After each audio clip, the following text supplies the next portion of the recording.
जिसके अंदर हमने बेसिक्स की कहानी शुरू करी है। बच्चों, हमने ये समझ लिया कि इनकम टैक्स डायरेक्ट टैक्स है, जिसकी करनी उसकी भरनी। ये सेंट्रल गवर्नमेंट लगाती है और एंट्री नंबर 82 के माध्यम से हर इनकम पे लगाती है, खेती बाड़ी को छोड़ दो। लेकिन अगर खेती बाड़ी आउटसाइड इंडिया की है, उस पर सेंट्रल गवर्नमेंट टैक्स लगा सकती है। खेती बाड़ी इंडिया की है, उस पर टैक्स नहीं लगा सकती। उस पर टैक्स लगाने की पावर हमारी स्टेट को दी हुई है। तीसरी बात, इनकम टैक्स पर्सन को देना होता है। पर्सन में अभी हम इंडिविजुअल की बात कर रहे हैं, ह्यूमन बींग्स की बात कर रहे हैं। कॉर्पोरेट्स, एसोसिएशंस, लोकल अथॉरिटीज कब टैक्स देंगी? तो इंडिविजुअल की बात कर रहे हैं। इंडिविजुअल जब टैक्स देगा जब उसकी टोटल इनकम एग्जेम्पशन लिमिट से ऊपर हो। एग्जेम्पशन लिमिट 2.5 लाख, 3 लाख, 5 लाख बुनियादी खर्चों के लिए, रोटी कपड़ा मकान के खर्चों के लिए आपको दी गई है। उनके पेट भजन नहीं होता। पहले अपनी जेब को भरो, फिर सरकार का ख्याल रखो। Charity begins at home, English में कहावत है, चैरिटी बिगिंस एट होम। जब अपने लिए भला नहीं कर सकते, दूसरे का भला क्या करोगे? ये टोटल इनकम अपने मुताबिक निकालनी है या सरकार के बताए हुए रास्ते के मुताबिक निकालनी है? ये मुझे बताइए। सरकार के बताए हुए निकलेगी, अपने मनमानी पगडंडियों पर निकल के निकलेगी? हाँ या ना का जवाब दीजिए। गवर्नमेंट के अकॉर्डिंग। बहुत बढ़िया, बस ये गवर्नमेंट के मुताबिक है। जहां आपने अपनी अकल लगा ली, वही इनकम टैक्स में टोटल इनकम गलत हो जाएगी। और टोटल इनकम निकालने के लिए हमने 5-7 स्टेप्स पढ़े। आपके जितने भी सोर्सेज ऑफ इनकम है, उनको 5 श्रेणियों में, कैटेगरीज में डिवाइड करिए और फिर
लाइट चली गई थी क्या? अच्छा, अब ठीक आ गई, लाइट आ गई।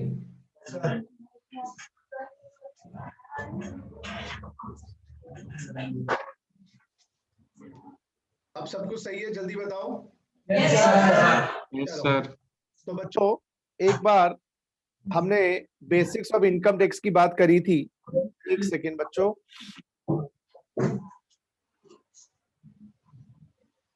Just a second.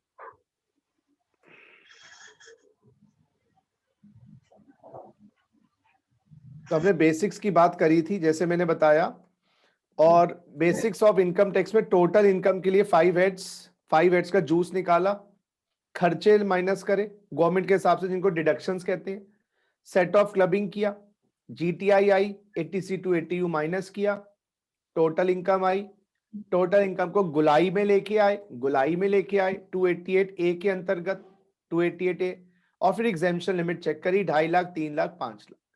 यहां तक अगर आपको कुछ पूछना हो तो बढ़िया, नहीं तो मैं अब आगे बढ़ता हूं। Second P of income tax, पहला पी हमारा समाप्त हो गया, और पहले पी में अगर कोई भी शब्द, कोई भी अल्फाबेट समझ नहीं आया हो तो पूछ लीजिएगा। अब मैं सेकंड पी पे आ रहा हूं। सेकंड पी का मतलब है what is the period of calculation of total income. बाबा, जो हमारा इनकम टैक्स है ना, वो हर इनकम पे नहीं लगता, सारी इनकम्स को इकट्ठा करके उस पे टैक्स लगता है। जो हमारा जीएसटी है वो पर ट्रांजैक्शन होता है। यस, मैं आज सुबह मोबाइल बेचूं जीएसटी लगाऊंगा, शाम को मोबाइल बेचूं जीएसटी लगाऊंगा, रात को मोबाइल बेचूं जीएसटी लगाऊंगा। मैं मैकडोनल्ड्स हूं, बर्गर सुबह बिका 10 बजे जीएसटी लगेगा, 10:15 बजे कुछ और बिका जीएसटी लगेगा। हर सेल पर, हर सप्लाई पे लगेगा। लेकिन इनकम टैक्स ये नहीं है कि आपको हर इनकम पे देना है, इकट्ठे कर लो इनकम। तो मेरा मुद्दा यहां पर आ रहा है, जीएसटी में तो सारी ट्रांजैक्शन इकट्ठा नहीं करते, हर ट्रांजैक्शन पे लगाना है, कस्टमर से लेना है। ये गवर्नमेंट कहती है डायरेक्ट टैक्स है, तो आपको अपनी सारी इनकम्स इकट्ठे कर लो। तो ये जो पीरियड है टोटल इनकम का, ये पीरियड जो है टोटल इनकम का, वो बच्चों एनुअल है या हाफ ईयर है, हाफ ईयर है या क्वार्टर है, या वो पीरियड मंथली है जब आपकी टोटल इनकम निकाली जाएगी और टैक्स देना पड़ेगा। तो क्या इनकम टैक्स में टोटल इनकम एनुअली है, हाफ ईयरली है, क्वार्टरली है या मंथली है? बताइए जी। एनुअली। बहुत बढ़िया, income tax is payable annually, not quarterly my dear friends, not monthly, not half yearly. अब एनुअली का मतलब होता है my dear friends 12 months. Annually का मतलब होता है 12 मंथ्स, और 12 मंथ्स बच्चों, एक होता है फाइनेंशियल ईयर जो 1 अप्रैल से 31 मार्च होता है, एक होता है कैलेंडर ईयर जो भाई 1 जनवरी अभी 31 दिसंबर तक चलेगा, एक होता है बर्थडे वाला year, happy birthday to you. हम भी अगर बच्चे होते, हम भी अगर बच्चे होते, नाम होता बबलू टकलू, खाने को मिलते लड्डू, दुनिया बोले हैप्पी बर्थडे टू यू। तो ये बर्थडे ईयर, जैसे मेरा बर्थडे 13 अगस्त को आता है, तो 13 अगस्त से 12 अगस्त, 13 अगस्त से 12 अगस्त। तो बताओ, एक नवरात्रों वाला चाइनीज ल्यूनर ईयर होता है। तो बताओ बेटा, इन कौन से 12 महीने लेने हैं? क्या बात है यार, इतने intelligence, very good, I love it. तो ये वाला लेना है जी, ये नहीं लेना है, ये बर्थडे वाला हैप्पी बर्थडे नहीं लेना है। अब इस फाइनेंशियल ईयर को, यस, अब आप ये बताइए कौन सा financial year current financial year है और कौन सा एक्सपायर्ड फाइनेंशियल ईयर है?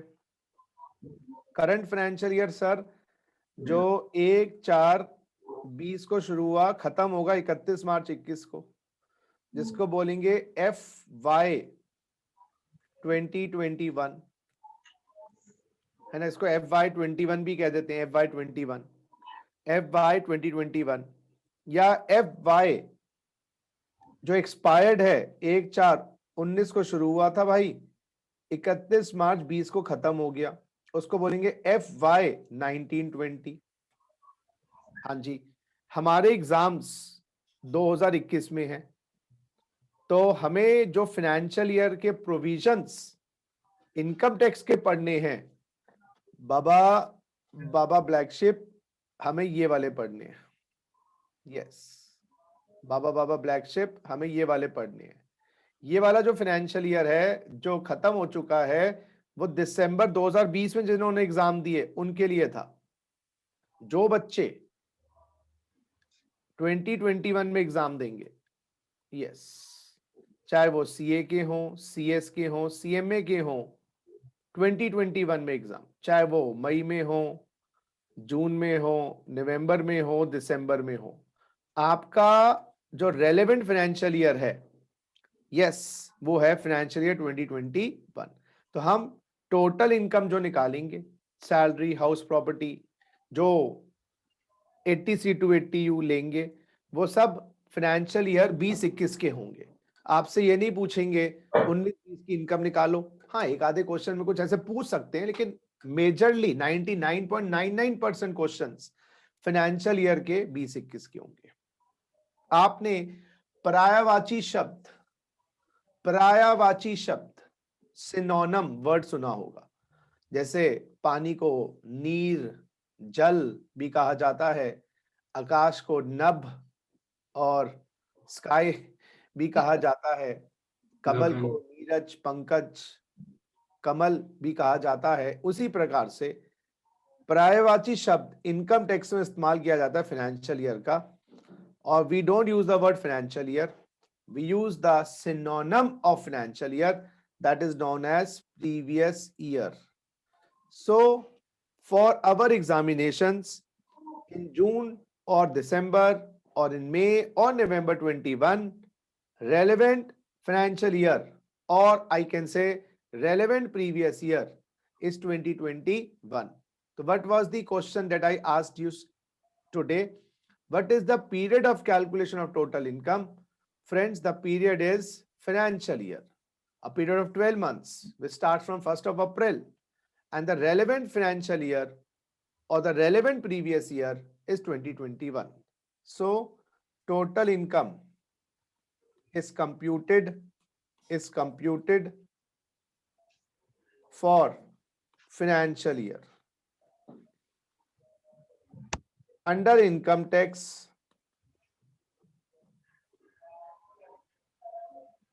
financial year is known as previous year.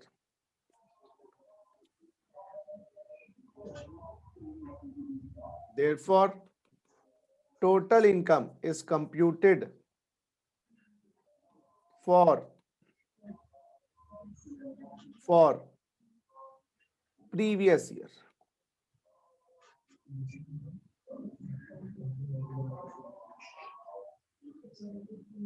Previous year. और बच्चों, relevant previous year for 2021 exams is previous year 2021. तो इस 12 महीने में 2 इनकम आए, 4 इनकम आए, 5 इनकम आए, 6 इनकम आए, जो भी आए, आपको इस 12 महीने की इनकम निकालनी है, और इस 12 महीने की इनकम को बोलते हैं जी प्रीवियस ईयर। तो एग्जाम में क्वेश्चन यही आएगा, सैलरी की इनकम निकालो 2021 की, 2021 की जीटीआई निकालो, 2021 की टोटल इनकम निकालो, 2021 का टैक्स निकालो। ठीक है, 2021, ना 22-23 देखना, ना 19-20 देखना। चलिए, तीसरा पी, थर्ड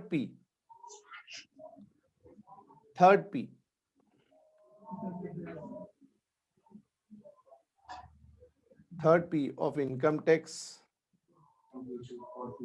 और ये है जी what is the period, yes, in which tax and return is deposited. What is the period in which tax and return is deposited? Third P of income tax. What is the period in which tax and return is deposited? बताता हूँ ये भी क्या चीज है, पहले लिखो। Third P of income tax. What is the period in which tax and return is deposited? इसको समझाने के लिए I'll take an example. Yes, my dear friends, इसको समझाने के लिए I take example of Ramlal. ये third P. Ramlal is a friend of SG. He is a friend of SG. And who is SG? You know. हाँ जी, तो friend of SG. Ramlal is a friend of SG. अब and he has opened a shop opened a shop of ladies footwear. सैंडलें खाई हैं जिंदगी में बहुत, तो अब वही एक्सपीरियंस था उसको. So open a shop of ladies footwear in Lajpat Nagar. Lajpat Nagar. अच्छा, इन्होंने कब ये ओपन करी है शॉप? भाई साहब, इन्होंने शॉप ओपन करी है माय डियर फ्रेंड्स 1/4/2020. उसने कहा गुप्ता, या तो मेरा इतना दोस्त है, अब मेरे बिजनेस को तू संभाल ले, मतलब सारे उसकी टैक्सेशन का जो इश्यूज हैं वो तुम सब देख लो, क्या इनकम होगी, कैसे टैक्स देना होगा. तो मैंने कहा मैं फीस लूंगा भाई.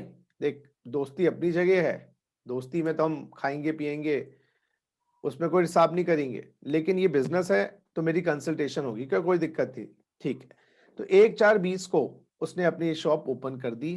तो 1/4/2020 को कमेंसेस शॉप, कमेंसेस ऑन 1/4/20. ठीक है, साल चलता रहा, अच्छी सेल होती रही, एक्सपीरियंस्ड आदमी है, खूब सैंडलें खाई हैं इसने. और मैं इससे मिलने गया, मैंने कहा भाई इनकम टैक्स का टाइम आ रहा है. मैं इससे मिलने गया दिसंबर 20 में. मैंने कहा जी अपनी टोटल इनकम मुझे आपकी निकालनी है, आप मुझे डिटेल्स दे दो. क्या मैं दिसंबर 20 में रामलाल की 20-21 प्रीवियस ईयर की टोटल इनकम निकाल सकता हूँ?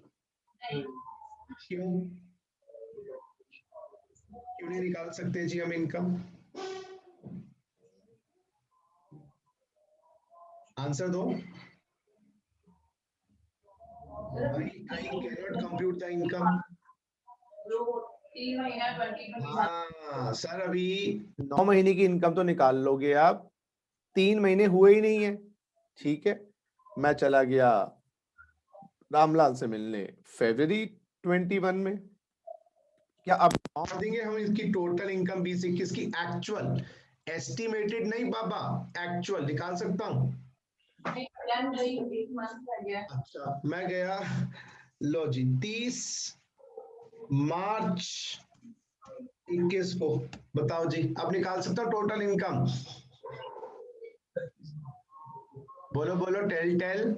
No sir. या तो दुकान इसकी 31 को बंद रहती है, फिर तो ये बता सकता है, लेकिन 31 को तो इसकी सेल लगी हुई है और मेजर कस्टमर आएंगे. तो क्या है गुप्ता यार, तू भी चार्टर्ड अकाउंटेंट है, तुझे पता ही होगा इनकम साल खत्म होने से पहले निकलेगी, साल खत्म होने के बाद? बच्चे शादी के पहले होंगे, शादी के बाद? शादी के बाद. इसलिए इसलिए इनकम निकाली जाएगी साल खत्म होने के बाद. तो यस दोस्तों, मैं वेट करूंगा पूरे साल की, और साल खत्म हो गया जी 31 मार्च 21, और एक नया साल शुरू हो गया 1/4/21. मैं रामलाल से मिलने चला गया 1/4/21 को. क्या मैं उसकी टोटल इनकम निकाल सकता हूं अब? खाली हाँ या ना? Yes sir. लेकिन उसके लिए मुझे उसके details of sales, expenses, accounts, statements, ये सब चाहिए होंगी, है ना? अकाउंट्स बनाए होंगे तो ट्रायल बैलेंस होगा, पीएनएल अकाउंट होगा, अगर अकाउंट्स नहीं बने हैं तो रफ आइडिया होगा कि भाई इतना सेल हुआ, इतना एक्सपेंस हुआ. अब ये काम मैं पहली बार करूंगा, तो ये 1 तारीख को करूं, 2 को करूं, मुझे ही करना पड़ेगा. मैं करूं, मेरा स्टाफ करे, मतलब आप अच्छा इसको नाम क्या देंगे? Previous year 20-21. इसको नाम देंगे प्रीवियस ईयर 20-21. तो 20-21 प्रीवियस ईयर में माय डियर फ्रेंड्स, जो आपने कमाया, सबसे पहला काम आप या तो अपने चार्टर्ड अकाउंटेंट को, जो आपका आपने हायर किया है, नहीं तो खुद भी. Yes, there are many assessees जो खुद भी ये काम कर लेते हैं. इनफैक्ट आप लोग भी, once you study income tax, then you will be able to know the income automatically yourself. तो आप अपने पापा की, अपने फ्रेंड्स की, अपने ब्रदर की हेल्प कर सकते हैं, या अगर कोई और बिजनेस करता है कि भाई इस प्रकार से आपको इनकम निकालनी है. तो डिटेल्स ऑफ सेल्स, एक्सपेंडिचर. अब मैं क्या करूंगा बच्चों, दूसरा काम जो करने वाला हूं, कंप्यूट करूंगा टोटल इनकम। और टोटल इनकम कंप्यूट के लिए मैंने आपको स्टेप्स बताए थे। ये जितने भी इसकी सेल्स हुई हैं, इंटरेस्ट है, कुछ है, उनके हेड्स बनाऊंगा। हेड में से खर्चे जो जो गवर्नमेंट अलाउ करेगी वो माइनस करूंगा, निचोड़ निकालूंगा और फिर क्लबिंग सेट ऑफ करूंगा, वो टोटल इनकम आ गई। और बच्चों टोटल इनकम, अच्छा रामलाल की उम्र क्या है? अभी तो रामलाल 35 साल का है और रेजिडेंट है। तो मैंने इसकी टोटल इनकम निकाली बेटा। यस, टोटल इनकम आई 10 लाख। अब मैं आपसे क्वेश्चन पूछता हूं, क्या मैं रामलाल मुझसे पूछता है गुप्ता क्या मुझे टैक्स देना है, तो मैं क्या जवाब दूं रामलाल को? बोलो, क्या रामलाल को टैक्स देना है? क्यों देना है? क्योंकि उसकी टोटल इनकम एग्जेम्पशन लिमिट से ऊपर है। और आपने कितनी एग्जेम्पशन लगाई होगी उसके ऊपर? 2.5 लाख, 2.5 लाख की। और टैक्स देना पड़ेगा 2.5 लाख से ऊपर वाले अमाउंट पे। 7.5 पे टैक्स लगेगा, 7.5 पे टैक्स लगेगा, क्योंकि 2.5 लाख है ना, वो रोटी कपड़ा मकान के लिए सरकार कहती है अपने पास रख ले भाई, भूखे पेट भजन नहीं होता, पहले अपने मुंह में दाना डालो, फिर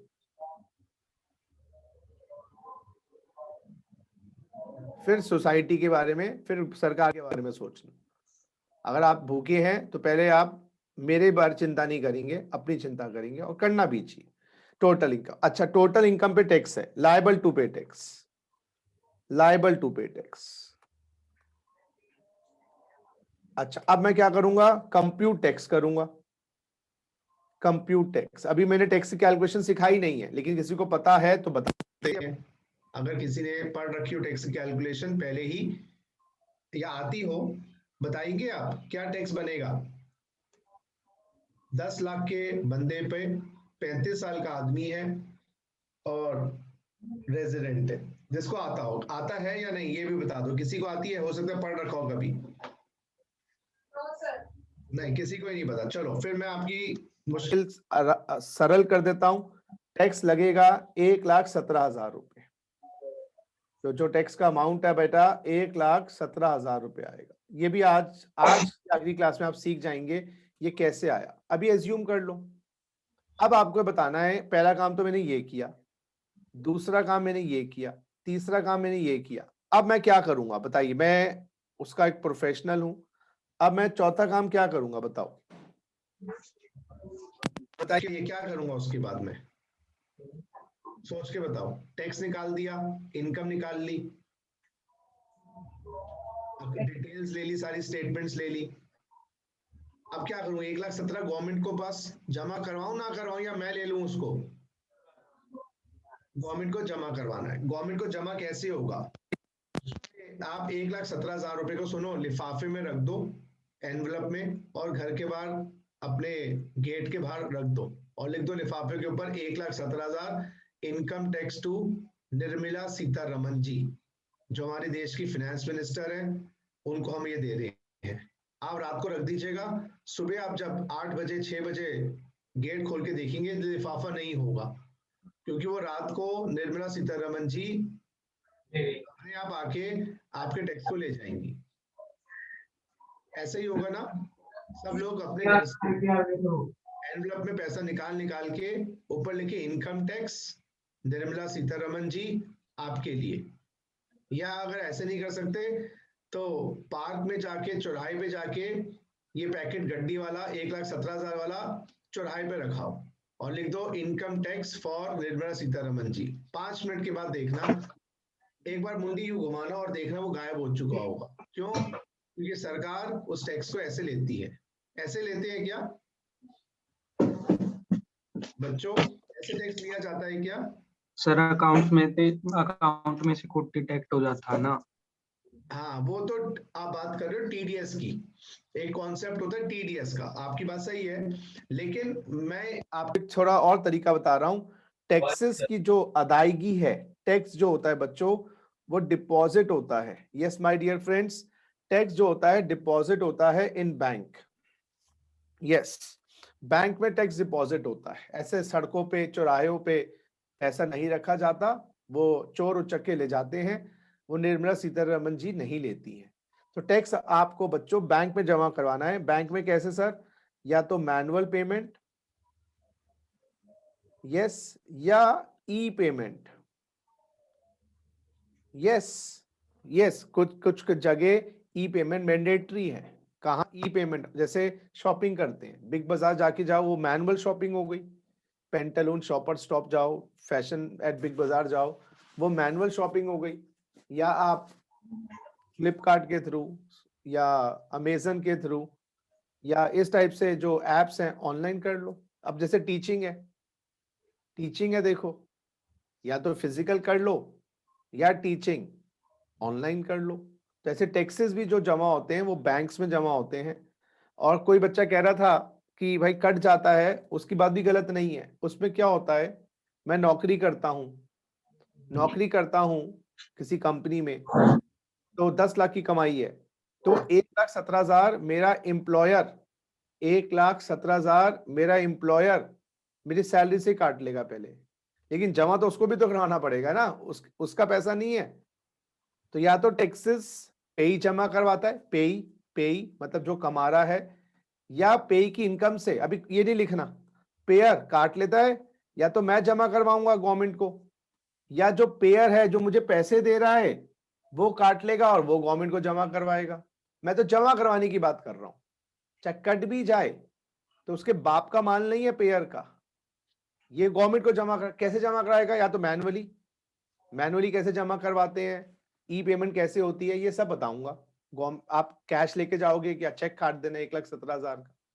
अच्छा, बताया आपको कि टैक्स निकालने के बाद या तो जो कमा रहा है वो खुद जमा करवाता है या उसकी कमाई से कट जाता है। जैसे बैंक में एफडी है, उस पे 10% ब्याज कट गया, मान लो, बैंक वाले जमा करवा देंगे टैक्स, लेकिन जमा तो कराना पड़ेगा।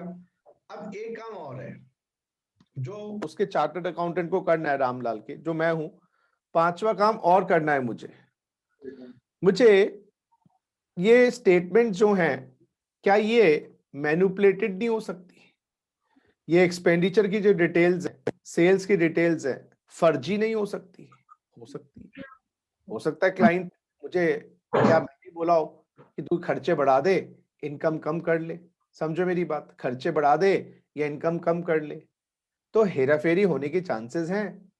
तो सरकार कहती है गुप्ता जी अपने क्लाइंट के लिए एक काम और करना। मैंने कहा क्या करें जी?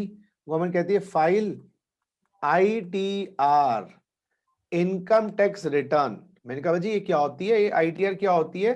क्या जी इसमें आपको अपने क्लाइंट की, अगर CF भर रहा है तो अपने क्लाइंट की लेखा जोखा पूरा जन्म पत्री निकाल के छापनी है। अच्छा, किस टाइम पे पैदा हुआ, किस ग्रह नक्षत्र में पैदा हुआ? मैंने कहा वो, कि नहीं, उसकी इनकम की जन्म पत्री। यस, इनकम की जन्म पत्री। अच्छा, कौन से साल की? 2021 की बात कर रहे हैं ना, तो इनकम की जन्म पत्री, कहां से इनकम आई? यस, आप GTI कितनी आई, TI कितनी आई, उस पर टैक्स दिया तो कब दिया, कैसे दिया, so that government cross verify कर लेगी, so that government can cross verify. हाँ, government can cross verify Gupta ji सही काम कर रहे हैं, गलत काम कर रहे हैं। और ये रिटर्न जमा कहाँ होगी? मेरा क्वेश्चन ये रिटर्न जमा कहाँ होगी? टैक्सेस तो बैंक में जमा होते हैं। इनफैक्ट ई पेमेंट अगर आप, अच्छा किसी के पास SBI का या ICICI का खाता वाता है, बैंक अकाउंट है? किसी के पास SBI, ICICI बैंक और कोटक महिंद्रा बैंक का खाता है, बैंक अकाउंट है? PNB का है। PNB का है। किसके पास है? विनय के पास। Yes sir. तो विनय ऑनलाइन बैंकिंग एक्टिवेट करवा रखी है? हाँ, यस सर। तो यूजर नेम पासवर्ड बताइयो। No sir. अच्छा, तो आप क्या करना, खुद लॉगिन करना, शाम को जाके, अपने घर पे हैं या अभी भी घर पे, जैसे भी हैं, जब टाइम मिले तो आप जब यूजर नेम पासवर्ड डालेंगे SBI की ऑनलाइन बैंकिंग की वेबसाइट पर, तो उसके अंदर ऑप्शंस आएंगी बहुत सारी, इशू चेकबुक, मेक FD, देखना ट्रांसफर फंड्स, उसमें एक ऑप्शन होगी पे टैक्सेस की भी। यस, चेक करना, वहां से फिर वो आपको लिंक कर देंगे सारा काम। पे टैक्सेस की ऑप्शन भी होगी, ढूंढना। तो ऐसे ही ऑनलाइन में बड़ा इजी है, अभी कभी एक प्रैक्टिकल क्लास लेंगे तो आपको समझा भी देंगे किस प्रकार से ऑनलाइन जमा होता है। 5 मिनट का काम है। फिजिकल में तो बैंक में जाना पड़ेगा, चालान, यस, मैनुअल पेमेंट है या ई पेमेंट है, चालान के रूप में होती है। टैक्सेस हमेशा चालान के साथ जाते हैं, चालान प्लस पेमेंट। चालान होता है, जैसे चालान नहीं काटता traffic uncle, traffic police uncle चालान काटते हैं, तो चालान is a document through which you pay taxes and fines to the government. चालान एक डॉक्यूमेंट होता है, या फिजिकली भरना पड़ेगा मैनुअल में, या ऑनलाइन हम डिटेल डाल देंगे चालान में, यूज, नाम, एड्रेस, कितना अमाउंट है। अब गवर्नमेंट क्रॉस वेरीफाई करना चाहती है, सो that government can cross verify कि आपने टैक्स सही दिया नहीं दिया। जैसे आप पढ़ने के बाद एग्जाम दे के आओगे, जब भी तो आपको काबिल माना जाएगा, एग्जाम में पास हुए तो वो चेक करेंगे कि भाई एसजी ने जो पढ़ाया बच्चे के समझ में आया, और बच्चे के समझ में जो आया बच्चे ने लिखा।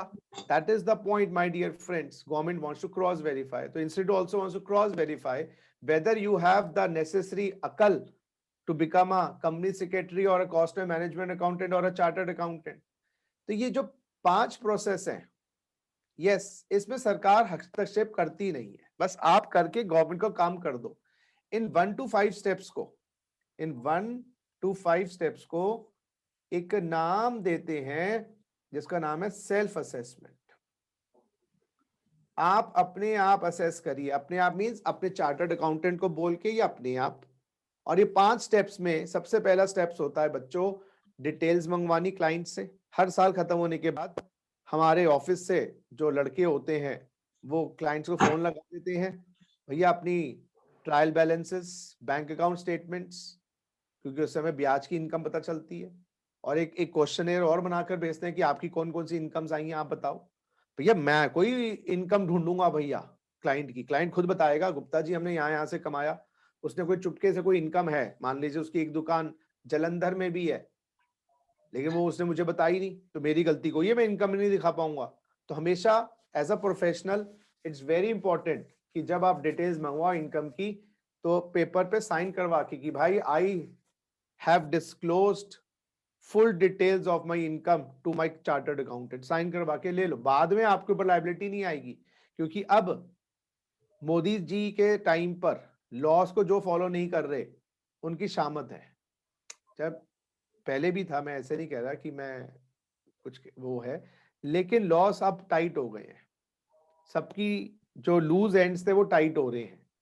तो प्रॉब्लम यही है कि आपके ऊपर कोई क्षति ना आए, प्रोफेशनल मिसकंडक्ट, नेग्लिजेंस का केस ना हो कि भाई आपने, वो क्लाइंट बोल दे मैंने तो बोला था गुप्ता जी को, इन्होंने नहीं दिखाई। तो लायबिलिटी, तो हर काम डॉक्यूमेंटेशन। यस, आपके सिलेबस में ऑडिट है क्या? ऑडिट का सब्जेक्ट है क्या? No sir. सीएस में नहीं है कहीं ऑडिट का सिलेबस? सीएमए में?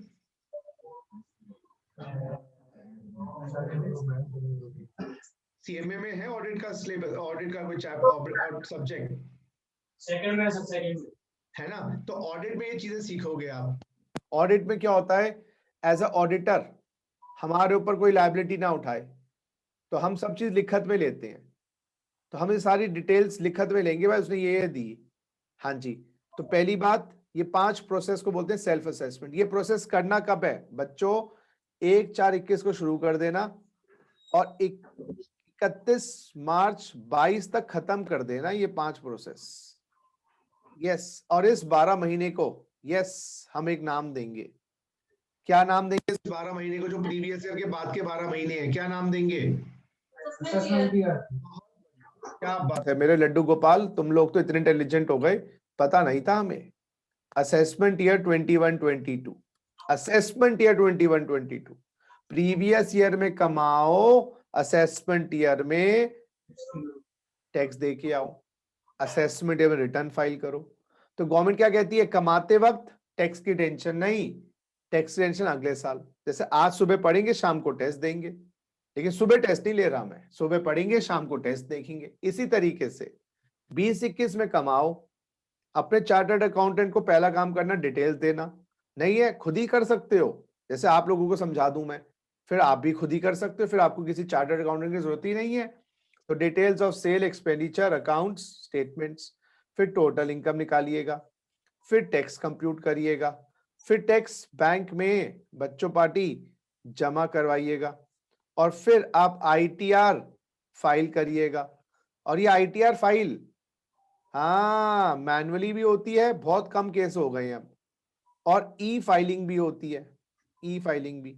लेकिन ये जमा कहाँ होती है मैं बताऊं? Income tax department. लो जी, अभी मैं आपको दिखाता हूं। ई फाइलिंग की गवर्नमेंट ने अलग से वेबसाइट बनाई हुई है, और ई फाइलिंग अब 95% केसेस में, इनफैक्ट 95% केसेस में ई फाइलिंग मैंडेटरी हो चुकी है। ई फाइलिंग 95% केसेस में मैंडेटरी हो चुकी है। मेजर केस सब जगह ई फाइलिंग है। अब मैं आपको दिखाता हूं। तो ये जो रिटर्न है, ये जो रिटर्न है, ये असेसमेंट ईयर में फाइल होगी। मैं आपको अब दिखाता हूं जी, ये आपकी ई फाइलिंग की वेबसाइट।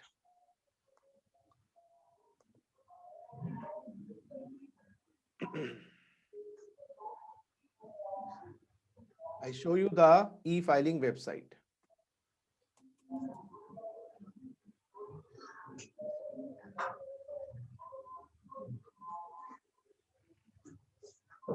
ये तो इनकम टैक्स की गवर्नमेंट की वेबसाइट है, जरा देखिएगा।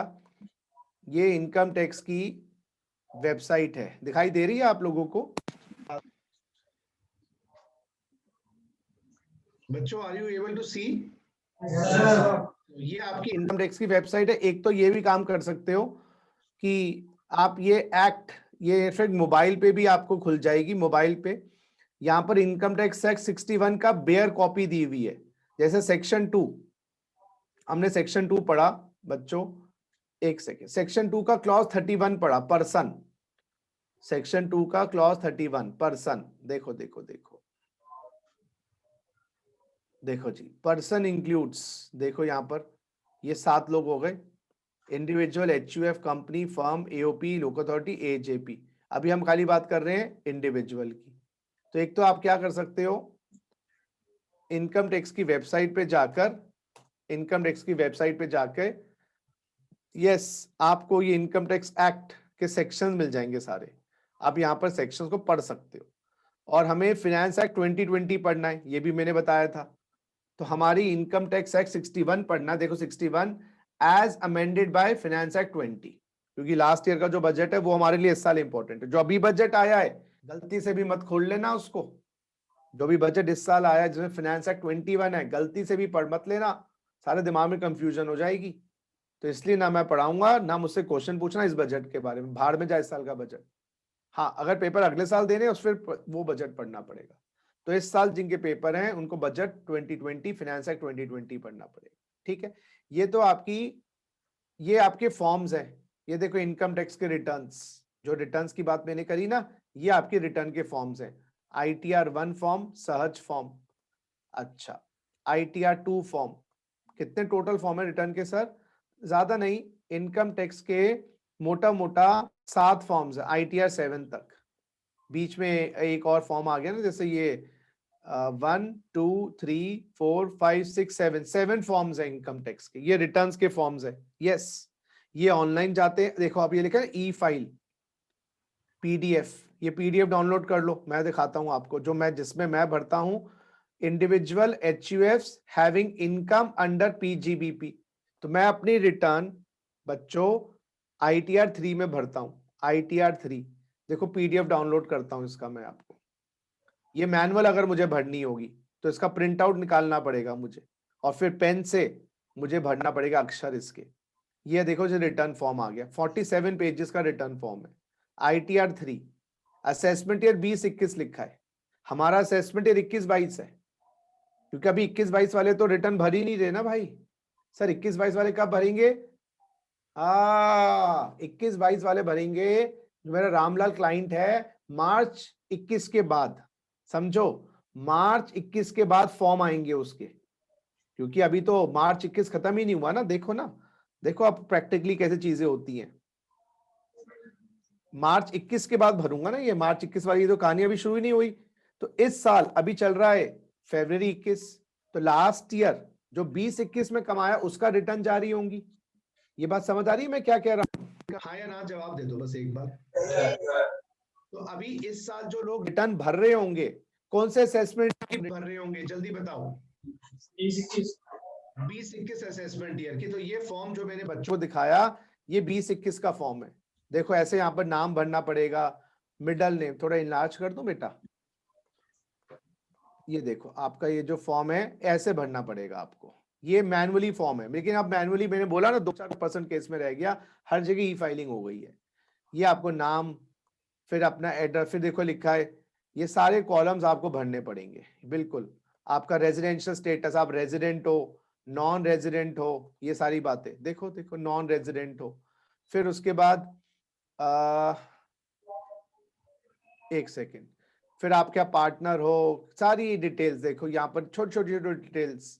आपके अकाउंट ऑडिट होते हैं, आपके अकाउंट ऑडिट होते हैं, ऑडिटर की रिपोर्ट, ये सारी बातें देखो। और देखो ये देखो बिजनेस प्रोफेशन की इनकम आपकी आई है, तो उसका नाम बताओ बिजनेस का। देखो ये आपकी जन्म पत्री जा रही है सारी। अच्छा ये बैलेंस शीट की जन्म पत्री 31/5/20 को बैलेंस शीट की कॉपी लगाओ। यस बिल्कुल, ये लोन फंड, सोर्सेज फंड, वो जो वर्टिकल बैलेंस शीट्स होती है ना, प्रोप्राइटरी, ये सारा बैलेंस शीट के फिगर्स भरो, गवर्नमेंट क्रॉस वेरीफाई करेगी। ये आपका मैन्युफैक्चरिंग अकाउंट की डिटेल्स देखो बेटा, मैन्युफैक्चरिंग अकाउंट की डिटेल्स जब भी आपको एक सीए की आवश्यकता पड़ती है। ट्रेडिंग अकाउंट, आपकी सेल कितनी है, ये डिडक्शंस, ये देखो हमने कहा था ना सेल्स में से डिडक्शंस लेंगे, ये सारी डिडक्शंस आ जाएंगी। देखो ये आपकी डिडक्शंस है, ये डिडक्शन की लिस्ट है सारी जो डिडक्शंस है, ठीक है। और उसके बाद ऐसे ऐसे करके ये सैलरी की डिटेल्स, सैलरी में भी क्या क्या कमाया, कहाँ से कमाया, डिडक्शन, ये सारा आपको देखो कितना कॉलम्स है, कितने सारे कॉलम्स हैं। 80C to 80U है, देखो ये 80C to 80U की डिटेल्स है। एक सेकेंड बच्चों, एक सेकेंड,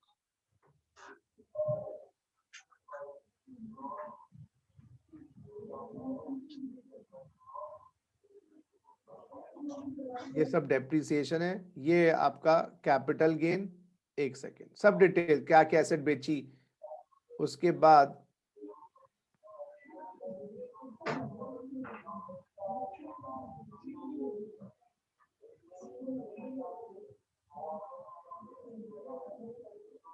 दिमाग की दही हो जाती है लोगों की ये समझते समझते।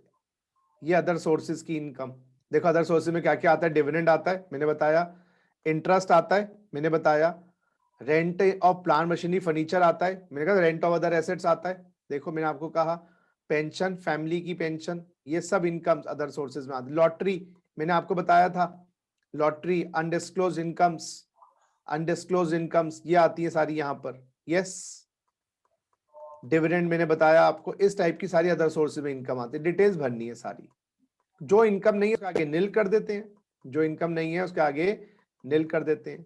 देखो डिडक्शंस 57 डिडक्शन आईयूएस की, हर हेड के ग्रॉस, हर हेड के एक्सपेंसेस, जो लास्ट क्लास में क्वेश्चन किया था वो यहाँ पर मेंशन करना है। अब सुनिएगा सुनिएगा,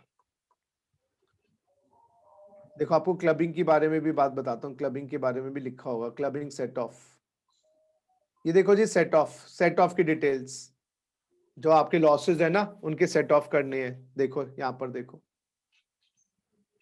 देखो यहाँ पर लिखा है इंक्लूड इनकम ऑफ पर्संस, ये क्लबिंग के बारे में कह रहे हैं, वो भी लिखो क्लबिंग के बारे में, सेट ऑफ के बारे में। देखो बिल्कुल सेम टू सेम है, तो आप जितना थ्योरी को प्रैक्टिकल साथ लिंक करोगे मजा आएगा। अच्छा अब सेट ऑफ के बाद, अब इनकम सेट ऑफ के बाद कितनी रह गई, ये वो है, ये जीटीआई आ गई आपकी, जीटीआई ग्रॉस टोटल इनकम। सुनो सुनो सुनो,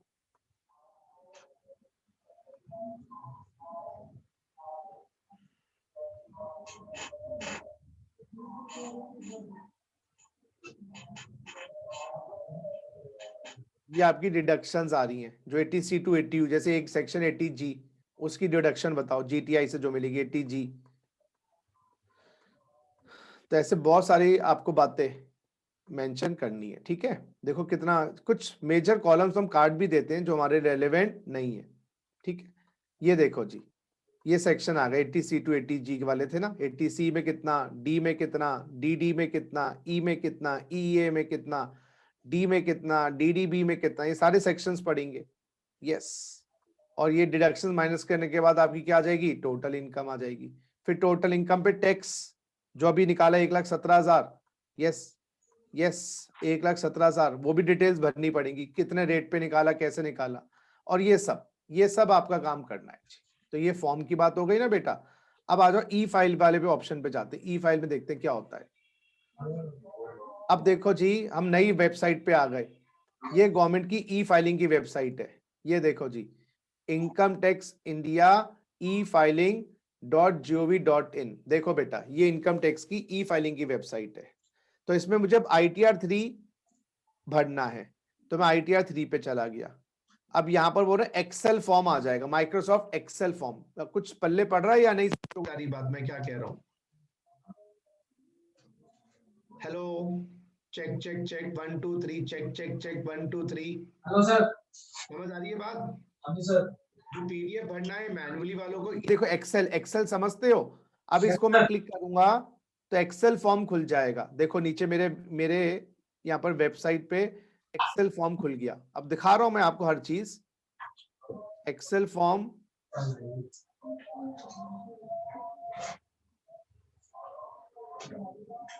कहाँ रह गया जी एक्सेल फॉर्म? ये रहा, अभी डाउनलोड हो रहा है। ये रहा जी ITR, देखो जी।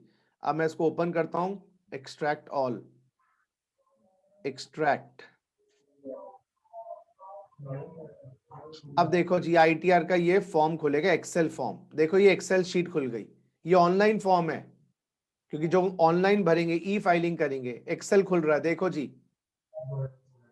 एक बार रिटर्न भरना भी सिखाएंगे आपको ढंग से, पूरा प्रॉपर फिगर्स के साथ। अभी आप मोटा मोटा चीजें समझो।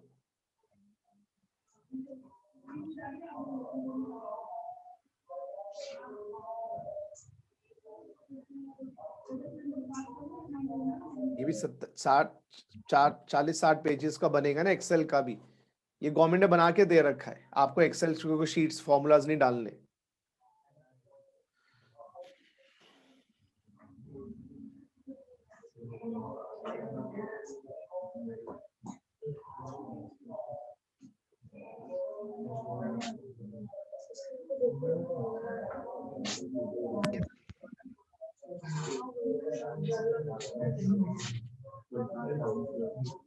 मैं एक्सेल शीट एक बार खोल के दिखा रहा हूं आपको कि किस प्रकार से हम रिटर्न भरते हैं एक्सेल शीट के अंदर।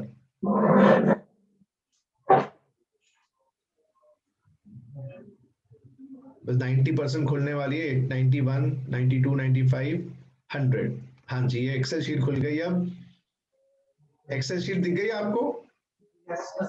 अब देखिए, वो जो फॉर्म PDF वाला दिखाया था मैंने आपको, सेम टू सेम फॉर्म। देखो बेटा, ये एक्सेल में खुल गया।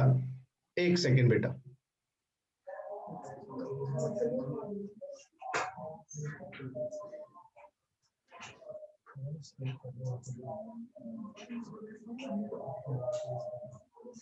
ये फाइल बड़ी मोटी है, मतलब हैवी फाइल है, इसलिए ओपन होने में टाइम लग रहा है।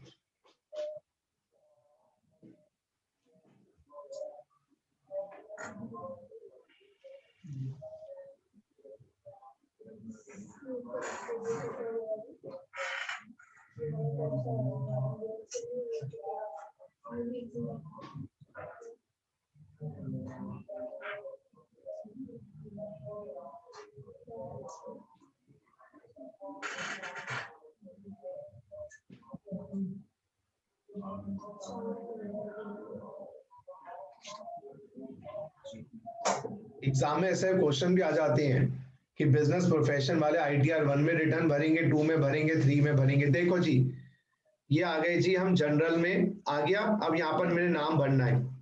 देखिए एक्स से फॉर्म भरना है, सचिन देखो गुप्ता। वहां पर हम फिजिकली भर रहे हैं, यहाँ पर मैंने ये फिलअप करते हुए दिख रहा है आपको।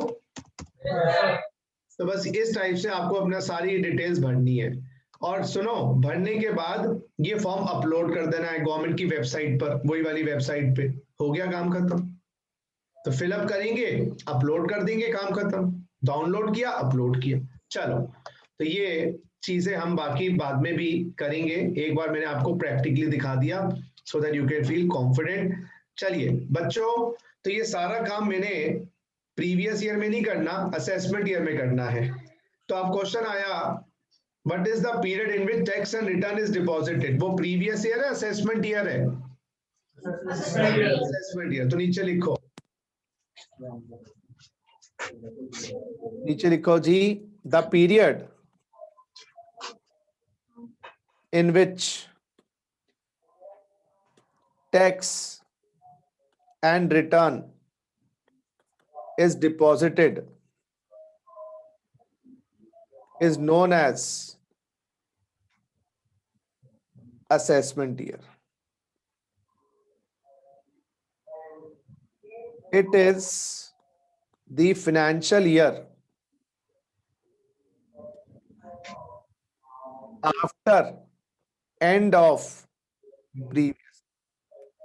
It is the financial year after end of previous year. और बच्चों हमारे लिए relevant point to remember, relevant assessment year for 2021 exams is assessment year 21-22. तो एग्जाम में प्रीवियस ईयर या असेसमेंट ईयर बात एक ही है। प्रीवियस ईयर पहले वाला साल है, दिन एक ही है, सुबह शाम कह लो, दिन तो एक ही है ना।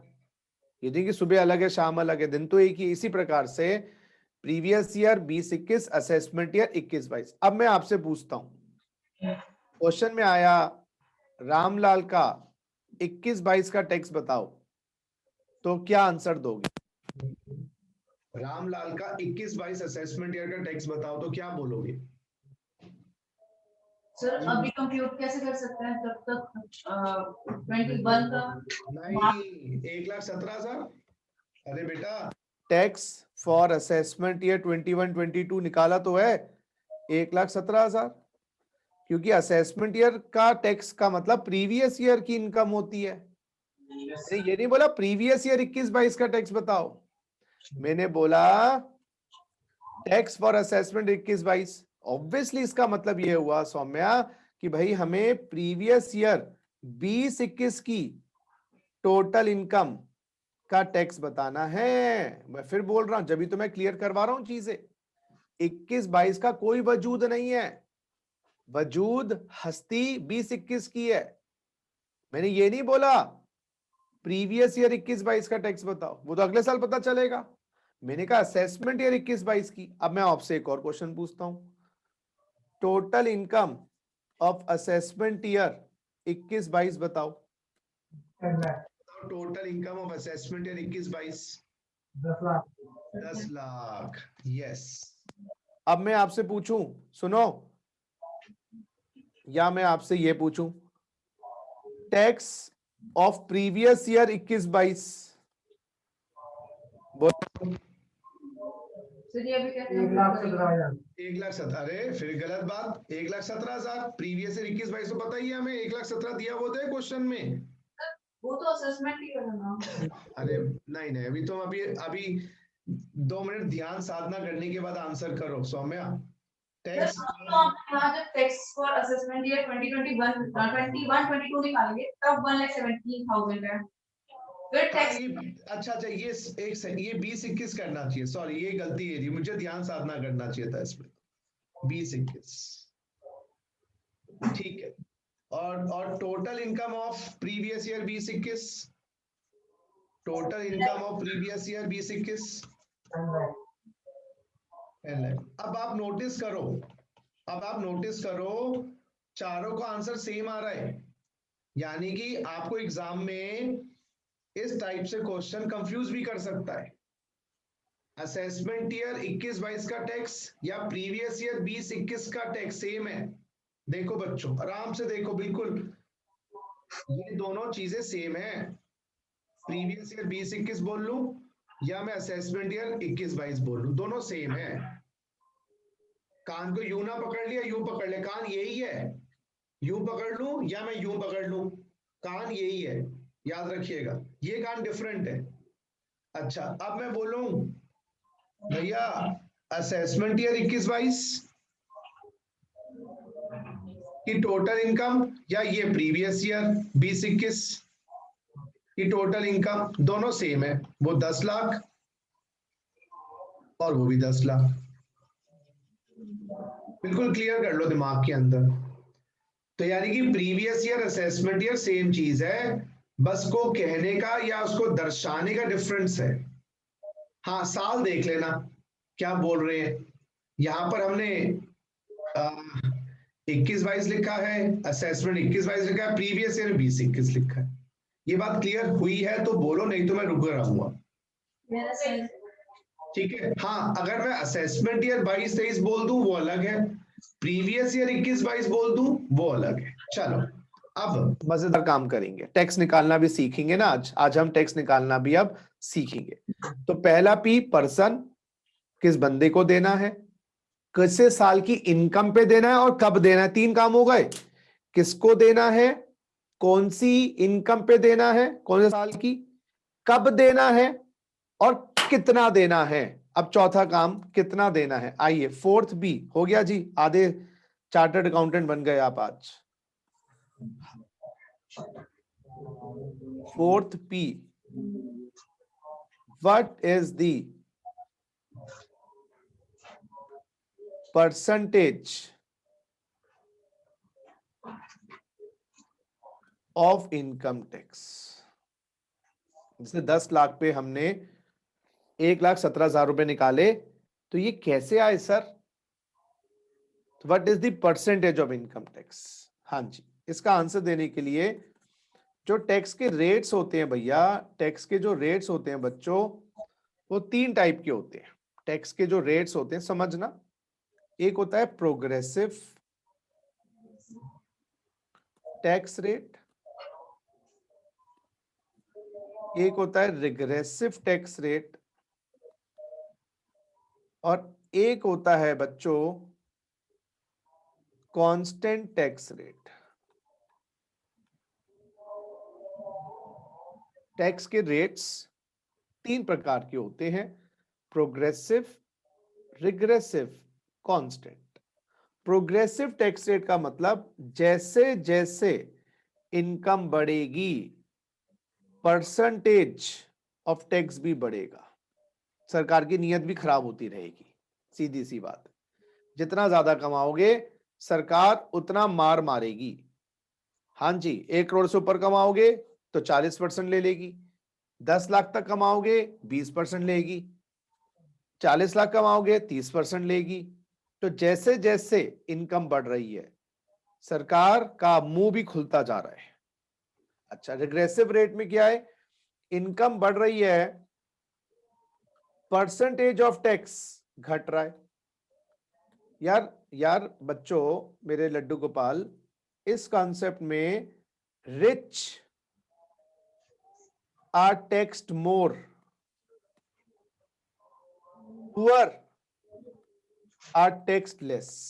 बिल्कुल सही बात है। इस कॉन्सेप्ट में उल्टा है, rich are taxed less, poor are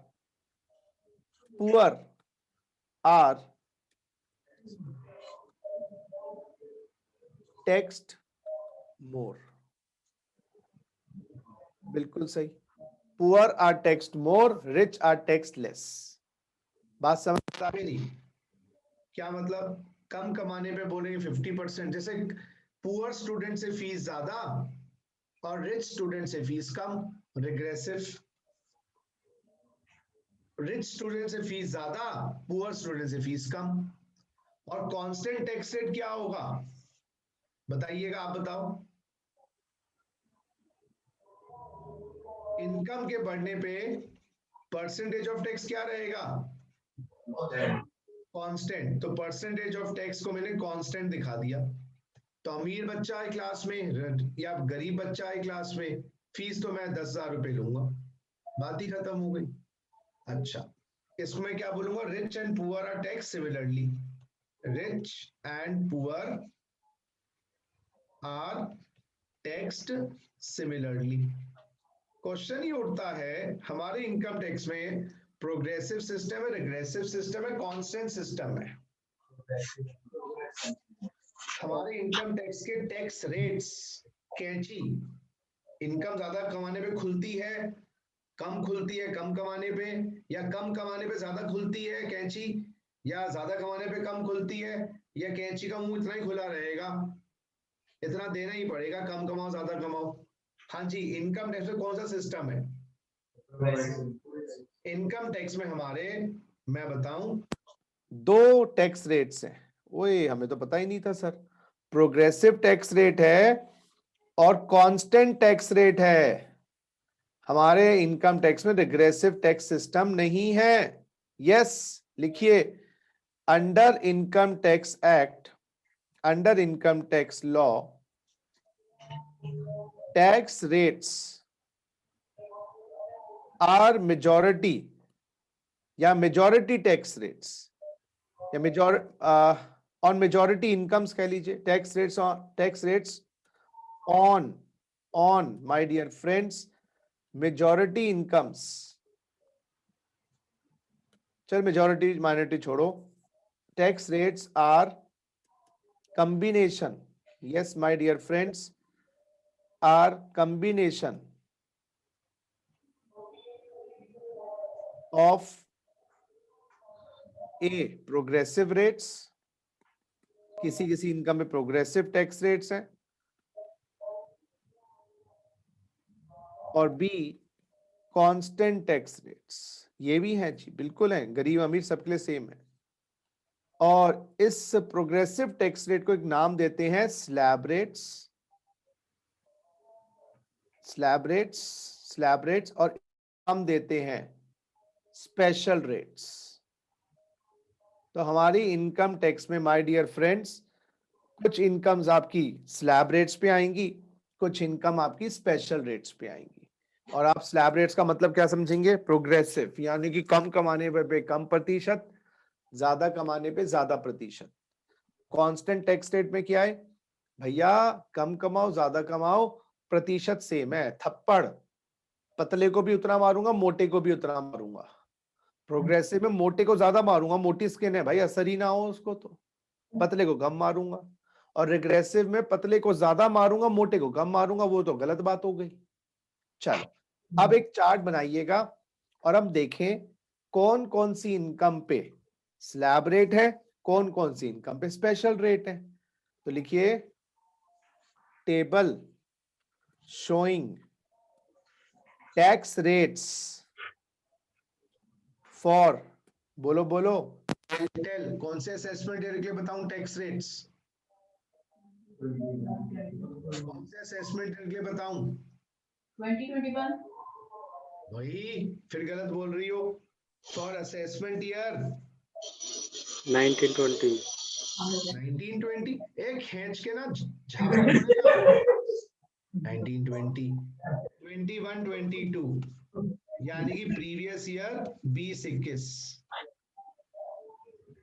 आजकल की नौजवान पीढ़ी ना, सच में कह रहा हूं, बिल्कुल ही फोकसलेस, डायरेक्शनलेस। ये आप लोगों की बात नहीं कर रहा, नौजवान पीढ़ी की बात कर रहा हूं। Table showing tax rates for assessment year 21-22 या प्रीवियस ईयर 20-21, जो हमारे एग्जाम के लिए बात करता हूं। और मैं इंडिविजुअल की बात कर रहा हूं, तो मैं अभी फॉर इंडिविजुअल की बात कर रहा हूं। बेटा दूसरे पर्संस का चार्ट अलग बनाऊंगा, इंडिविजुअल की बात करते हैं। आइए जरा प्लीज कंसंट्रेट करिएगा। तो इसमें आपको क्या करना है, यहां पर लिखिएगा हेड्स ऑफ इनकम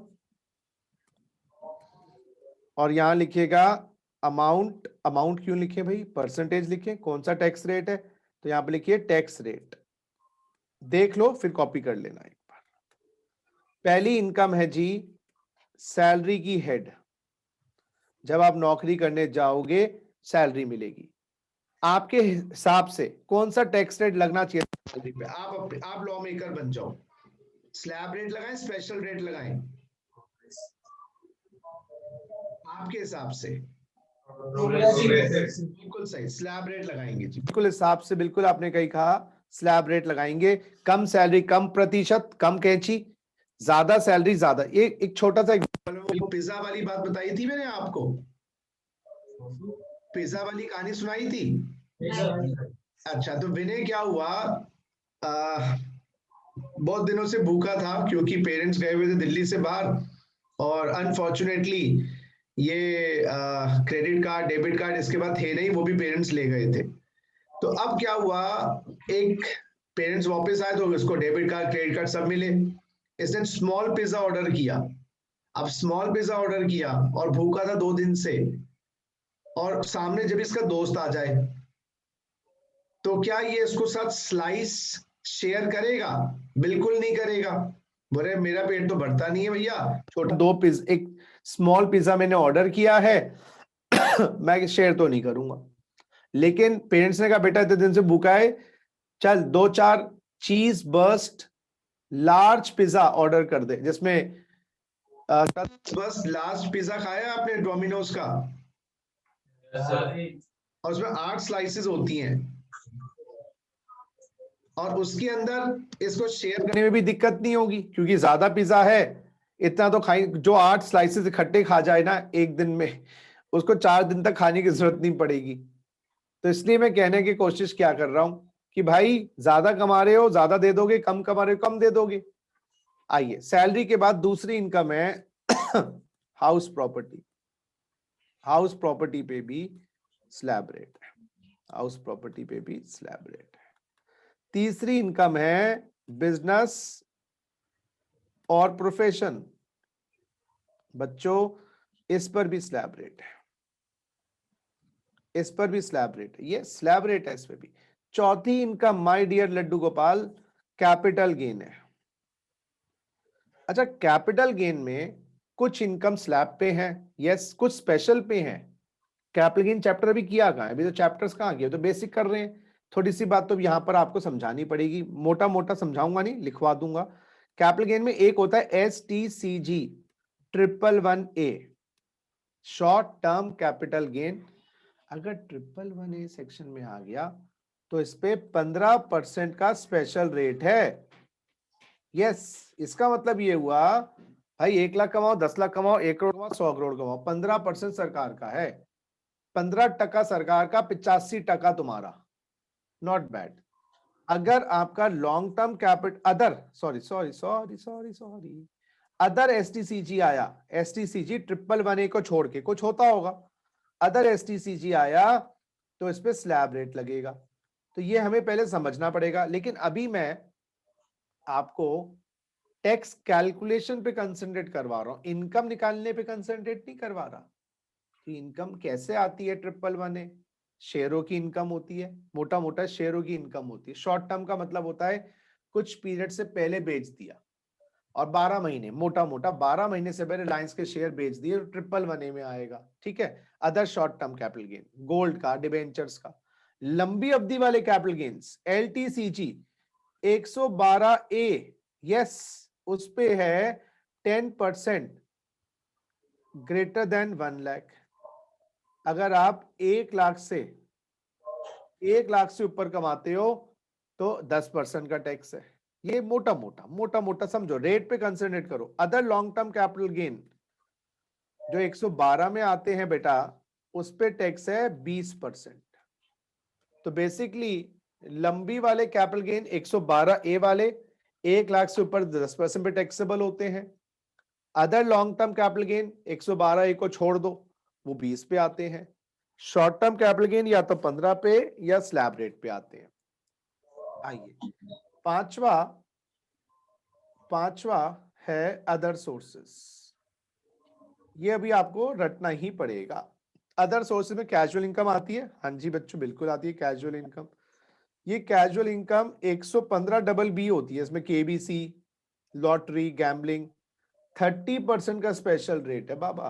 हाँ, कौन बनेगा करोड़पति में आपका स्वागत है, हे 1 करोड़ जीत गए, 30% टैक्स।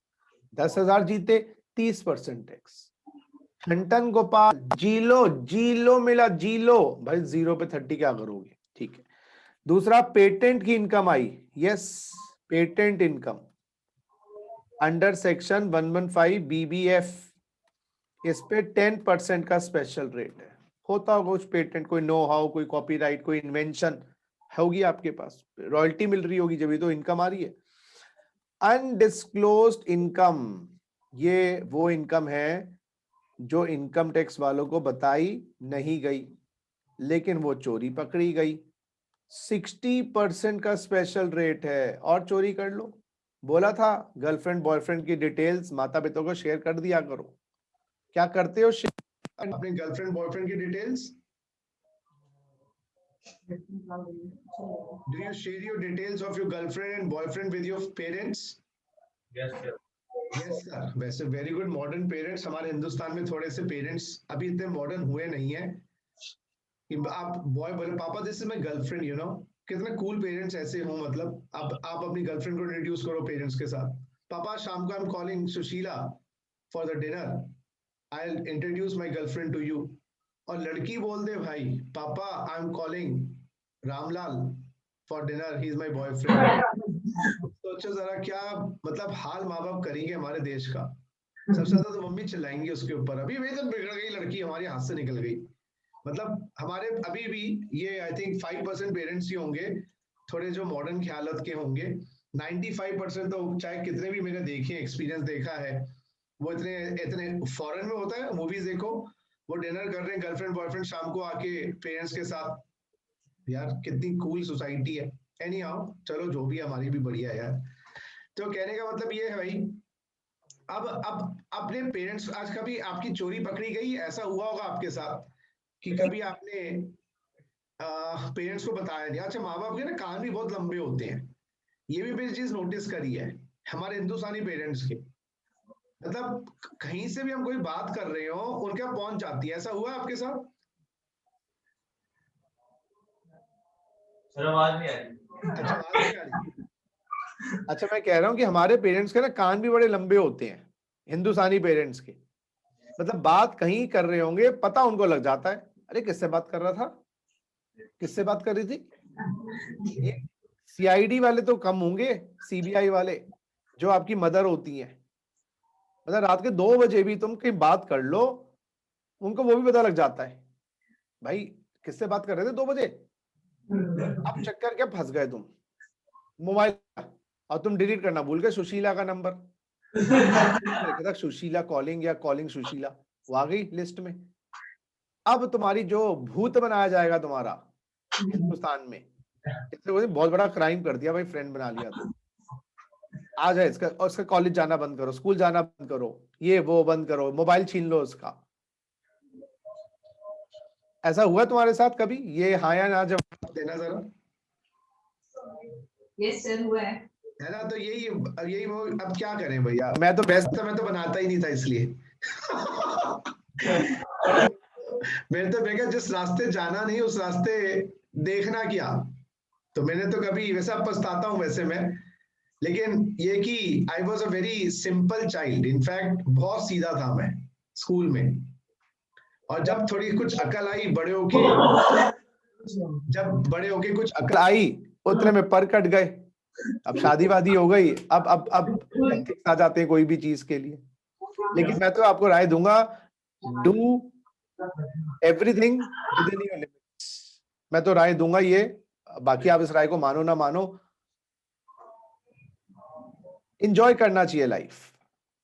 क्योंकि अब मुझे अभी तक याद है, अच्छा ये ना चीज और है, एक चीज मैं 2 मिनट और लूंगा, ये जीन्स का भी कुछ फर्क होता है, नॉट जे बट जी।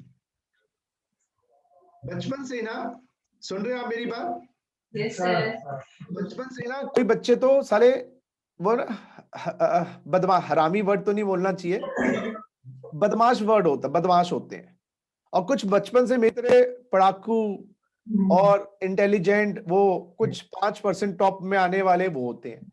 और हम ना इसको चेंज भी नहीं करते, और जब रियलाइज होता है चेंज करने की टाइम आता है जब तो बहुत उम्र हो चुकी होती है भाई। तो इनफैक्ट चांसेस तो थी मेरे पास भी स्कूल में मौके पे चौका मारने की, नहीं मारा। नहीं यार क्लास पढ़ाई कर लेते हैं। अरे भाई पढ़ाई करके 90 की जगह 80 आ जाते भाई, 80 जगह 70 आ जाते, क्या फर्क पड़ता। अब 12th में मेरे 86% आए, अब मैं सोचता हूँ साला 84 आ जाते यार। बीकॉम साला एक्स की जगह वाई कॉलेज से कर जा, बीकॉम की आज वैल्यू क्या है। सीए में या सीएस में 100 की जगह 80 आ जाते, ऐश तो मार लो भाई। हाँ थोड़ी बहुत ऐश मैंने सीए के टाइम पे कर ली अच्छे खासे। अच्छा ना, ये कंपनी पे बहुत डिपेंडेंट होता है। तो सारे स्कूल में सारे पढ़ाकू चश्मे वाले दोस्त मिले मुझे, सारे इडियट्स। मैं भी बोलता हूँ दुल्ले हैं पढ़ाएंगे करेंगे, अब बेचारा उनको डंडे से सूतना चाहिए था मुझे। जब कंपनी पे बहुत डिपेंडेंट होता है, आपकी कंपनी मिली भी है लफंटर दोस्तों की, वो घुमा भी देंगे आपको। मुझे सीए में मिल गए 2-4 दोस्त, पढ़ते भी थे मन लगा के, घूमते भी थे। तो हम रात को 2-2 2:30 बजे पढ़ाई खत्म करके कॉफी शॉप्स पे 5 स्टार्स की जाके कॉफी पिया जाते थे। कितनी बार हम गुड़गांव के चक्कर लगाए आते थे। 1-2 बार तो पुलिस वालों ने पकड़ लिया, भाई ये कहाँ जा रहे हो? मैंने कहा मम्मी पापा को छोड़ने जा रहे हैं एयरपोर्ट पे। तो कहने का मतलब है थोड़ा दोस्ती से भी ये फर्क पड़ता है। थोड़े डिसेंट दोस्त बनाओ, लेकिन ऐश करने वाले दोस्त बनाओ, वो कमीने वाले नहीं बिल्कुल, और वो एकदम ही वो पड़ाकू वाले भी नहीं। संस्कारी बनाओ लेकिन ऐश करने वाले बनाओ। उससे क्या होता है, आप भी उनके साथ ऐश कर लेते हो थोड़ी सी। ये मेरा एक्सपीरियंस है। एनी हाउ, अब तो आप लोगों का जमाना है। तो ये अनडिस्क्लोज इनकम वो होती है जब सरकार पकड़ लेती है, तो फिर 60% टैक्स है। एक है इनकम फ्रॉम ट्रांसफर। ये वैसे अभी ना इनकम पे कंसंट्रेट मत करो, स्पेशल रेट पे कंसंट्रेट करो। ट्रांसफर ऑफ कार्बन क्रेडिट, ये है under section 115 BBG 10% special rate. ये कार्बन क्रेडिट क्या होता है, मोटा मोटा मान लो आप बिजनेस में ना carbon dioxide gas, yes business में कार्बन डाइऑक्साइड गैस कम कर दो तो सरकार आपको क्रेडिट देगी। वो क्रेडिट बिक जाते हैं। जैसे आप हर क्लास में टाइम से आओगे तो मैं 1 पॉइंट दूंगा, और आप 20 क्लास में टाइम से आए तो मैंने आपको 20 पॉइंट दिए, और मैंने कहा जाते जाते जब क्लासेस खत्म हो जाए हर पॉइंट का 100 रुपए मिलेंगे, तो आपको 2000 रुपए मिल गए, कमाई हो गई। ऐसे ही कार्बन क्रेडिट का मतलब होता है कि अगर आप 1 टन गैस कम करते हो, एमिशन कम करते हो, वो डिटेल में तो जब बताऊंगा। इसके अलावा अदर इनकम्स आईओएस की, यस माय डियर फ्रेंड्स, उस पे लगेगा स्लैब रेट, लगेगा जी स्लैब रेट। उसके अलावा अदर इनकम्स, इसमें कौन सी आ जाएगी अदर इनकम में? गिफ्ट, यस आईओएस में गिफ्ट आती है, डिविडेंड आती है, याद करो डिविडेंड आती है, agriculture income outside India, in India वाली तो एग्जेम्प्ट ही है, एक्सेट्रा। अगर मैं आपसे पूछूं कितनी स्पेशल रेट की इनकम्स हैं, इंडिविजुअल के संदर्भ में कितनी है, देख के बताओ। इंडिविजुअल के कॉन्टेक्स्ट में एक तो 7 है मेरे हिसाब से। आवाज आ रही है मेरी बच्चों? आवाज आ रही है? एक तो ये 1 2 3, ये भी स्पेशल रेट है। 2 3 स्पेशल रेट लिख लेना आगे, एक ही बात है। 3 4 5 6 7 स्पेशल रेट की इनकम्स है मोटा मोटा इंडिविजुअल के संदर्भ में। और बाकी सारी इनकम किस पे है? जल्दी बोलो, बाकी किस? Slab rate. अब मैं आपसे एक बड़ा इंपॉर्टेंट क्वेश्चन पूछने वाला हूं, सोच समझ के जवाब दीजिएगा। बेटा स्लैब रेट कौन से सेक्शन में दिए गए हैं? क्योंकि ये जो स्लैब रेट है हरी पट्टी वाले जो मैं दिखा रहा हूं, ये कौन से सेक्शन में है? क्योंकि जो स्पेशल रेट्स हैं, आप देखिएगा आज इनकम टैक्स एक्ट में जाके बीबीजी में 10 लिखा है, बीबीई में 60 लिखा है, बीबीएफ में 10 लिखा है, बीबीबी में 30 लिखा है, 111A सेक्शन में 15 लिखा है, 112A में 10 लिखा है, 112 में 20 लिखा है।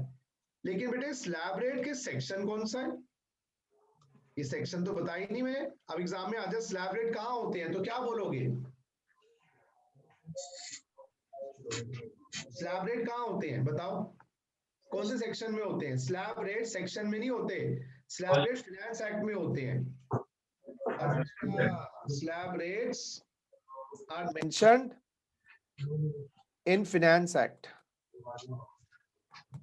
तो स्लैब रेट्स मेरे बच्चों for assessment year 21-22 are mentioned in finance act 2020. So special rates, my dear friends, are given in the Act, Income Tax Act. Slab rates are mentioned in the Finance Act. Finance Act. तो slab rates. अच्छा slab rates और अब मैं थोड़ा सा आपको slab rates के बारे में बताऊं। लिखिए लिखिए, स्लैब रेट्स कौन कौन से हैं for assessment year 21-22। Slab rates for assessment year 21-22। इसमें दो बातें करूंगा मैं। हाँ जी, not covered under section 115 BAC, covered under section 115 BAC। क्या होता है लिख लो, लिखो, अभी समझना नहीं है। Not covered under 15 BAC, covered under 15 BAC। अब आ जाओ पहले वाले कॉलम को पढ़ेंगे। BAC क्या है? कुछ नहीं, अभी कुछ नहीं, बस लिखना है। तीन टाइप के स्लैब रेट्स हैं बच्चों आपके। वेरी सीनियर सिटीजन का स्लैब रेट, सीनियर सिटीजन का स्लैब रेट, और अदर इंडिविजुअल का स्लैब रेट। तीन स्लैब रेट्स हैं बेटा। वेरी सीनियर सिटीजन, वही वेरी सीनियर सिटीजन कौन? Minimum 80 plus resident, minimum 60 less than 80 plus resident, और अदर इंडिविजुअल इन दोनों के अलावा। लता दीदी इसमें आ गई। लता दीदी मैंने शायद पहले भी बताया था। लता दीदी मैंने पहले भी बताया था। लता दीदी इसमें मैंने बताया था आपको। अमिताभ जी, चलो मोदी जी,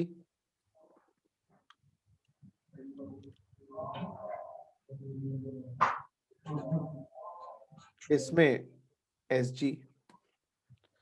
हाँ जी, कुछ आइडिया है स्लैब रेट वेरी इनके क्या होते हैं, कुछ आइडिया है?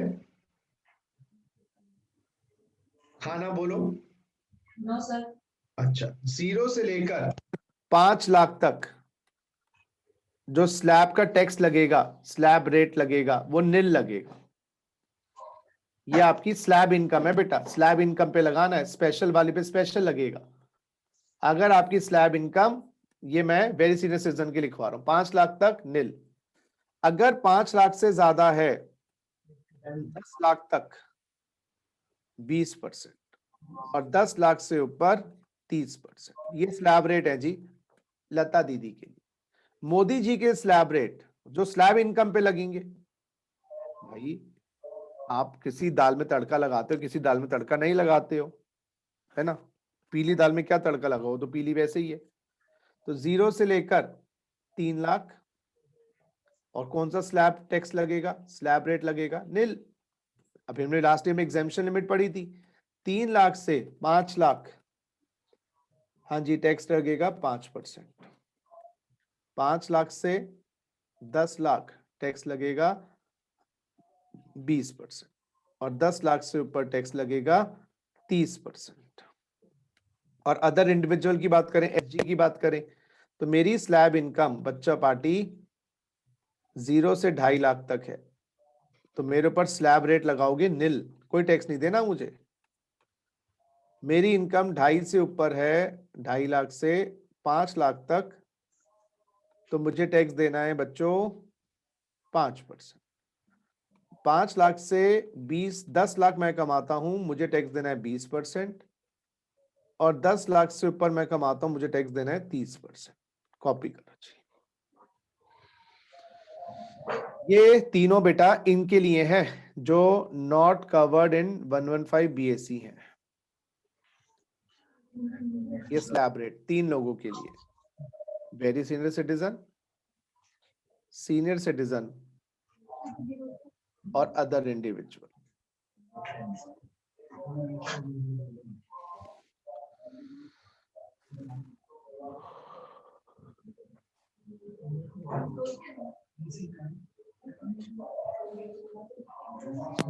हो गया तो यस करना।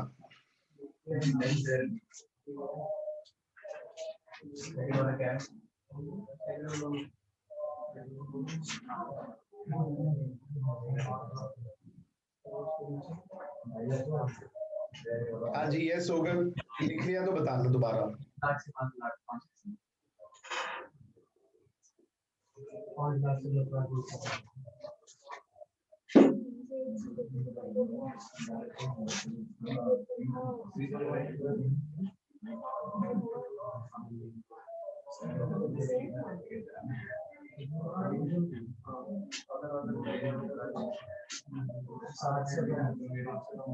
बातें नहीं करिए प्लीज, आप लोगों से गुजारिश है, नो टॉकिंग, ओनली स्टडीज।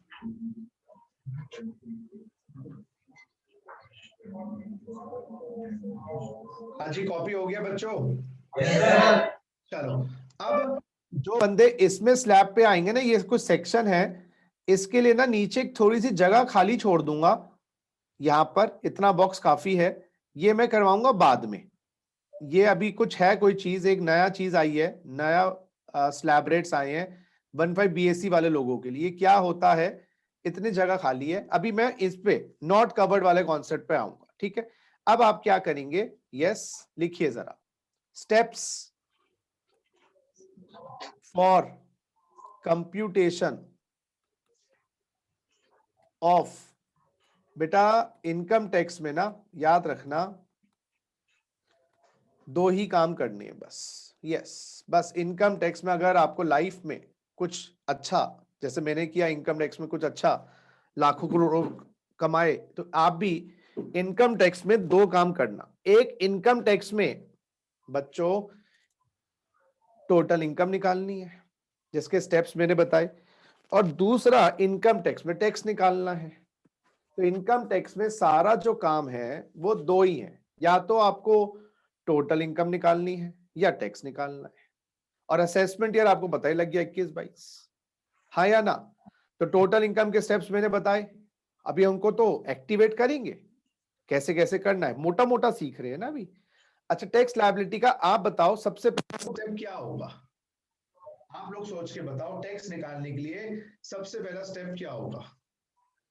तो सबसे पहले इनकम के सोर्सेस से पहले टोटल इनकम निकाल लो, टोटल इनकम लास्ट वाला, वो जो बैलेंस अमाउंट उन्होंने टोटल इनकम, तो टोटल इनकम निकालो, क्योंकि अभी आपके वो 10 स्टेप जो हमने पिछली क्लास में किए थे वो टोटल इनकम के थे। तो now compute total income, obviously. और ये फॉर असेसमेंट ईयर है 21-22, तो इनकम कौन से साल की होगे बेटा, जल्दी बोलो, और ये इंडिविजुअल की बात कर रहा हूँ। 2021। हाँ बस, बहुत बढ़िया। अब दूसरा स्टेप बताओ क्या करेंगे। इनकम आ गई जी 8 लाख 10 लाख, जैसे रामलाल की मैंने 10 लाख रुपए निकाली, अब क्या करेंगे?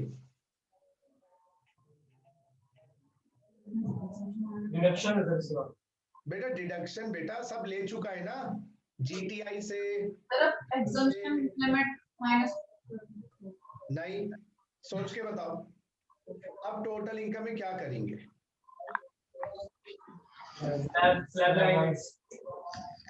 नहीं, ये स्लैब वाली नहीं है, स्पेशल वाली हो तो अब क्या करना? Divide total income into 2 parts. हाँ, डिवाइड बच्चों टोटल इनकम इनटू 2 पार्ट्स।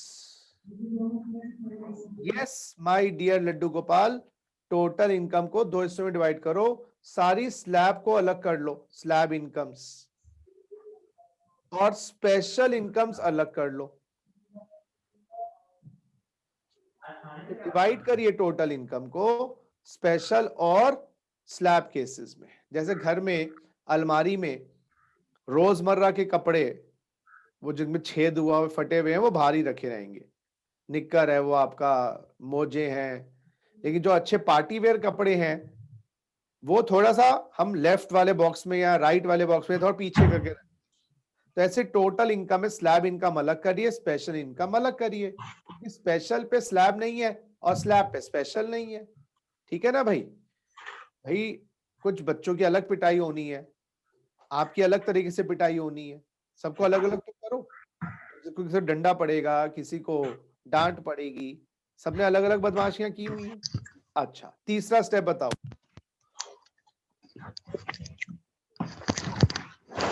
अब आपने डिवाइड कर लिया, 5 लाख 10 लाख ये आ गई, 5 लाख 7 लाख वो आ गई। अब क्या करें? अब आप टैक्स लगाओ, अप्लाई टैक्स रेट्स।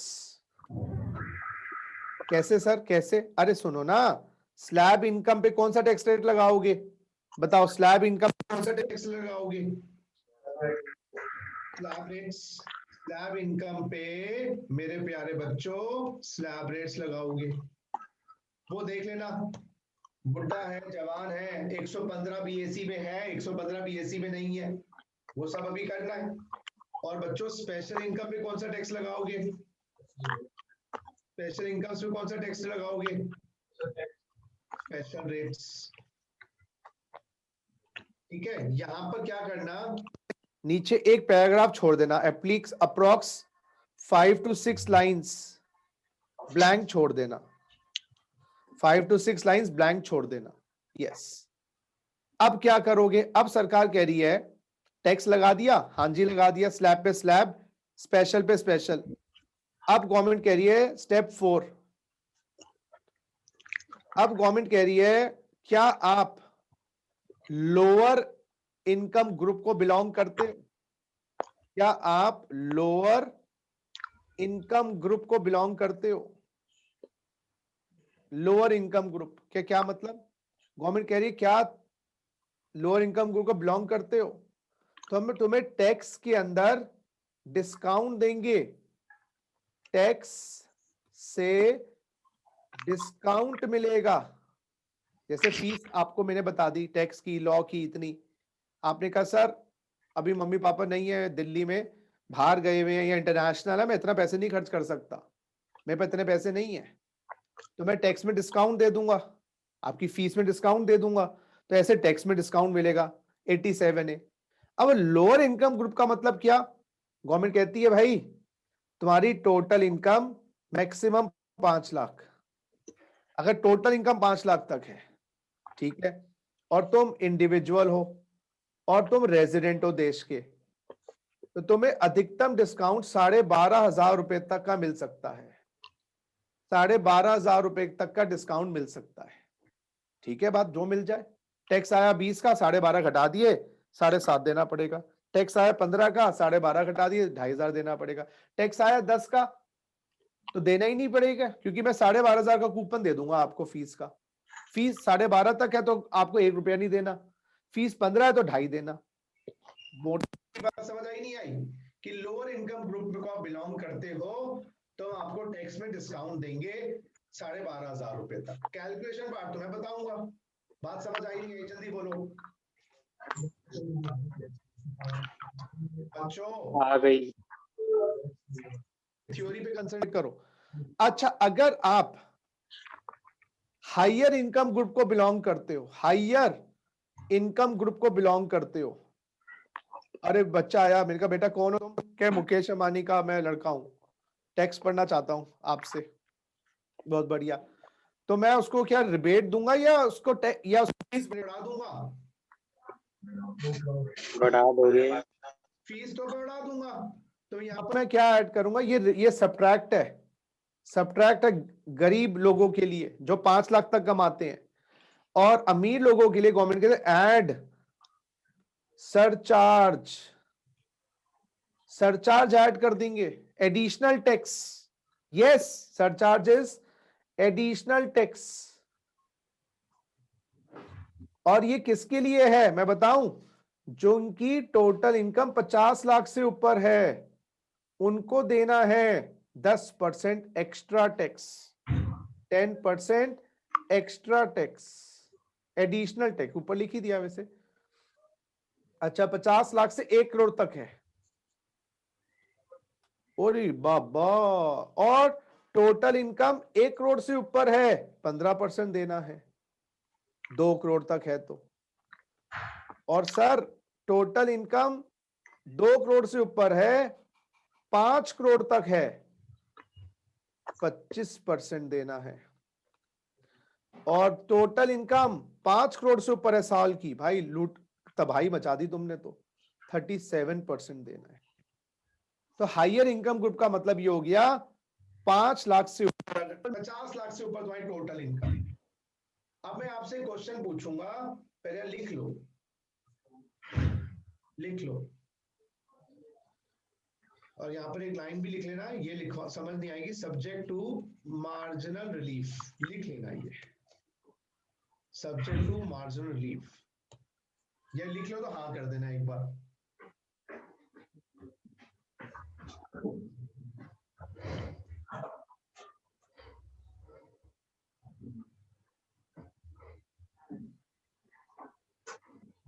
बच्चों लिख लिया?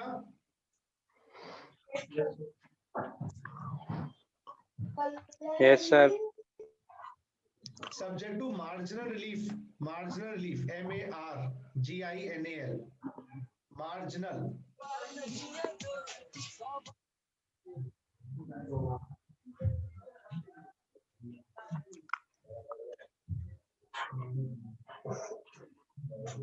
अच्छा बच्चों, मैं आपसे क्वेश्चन पूछता हूं, मेरी टोटल इनकम 2 लाख है, क्या मुझे आप सरचार्ज लगाओगे?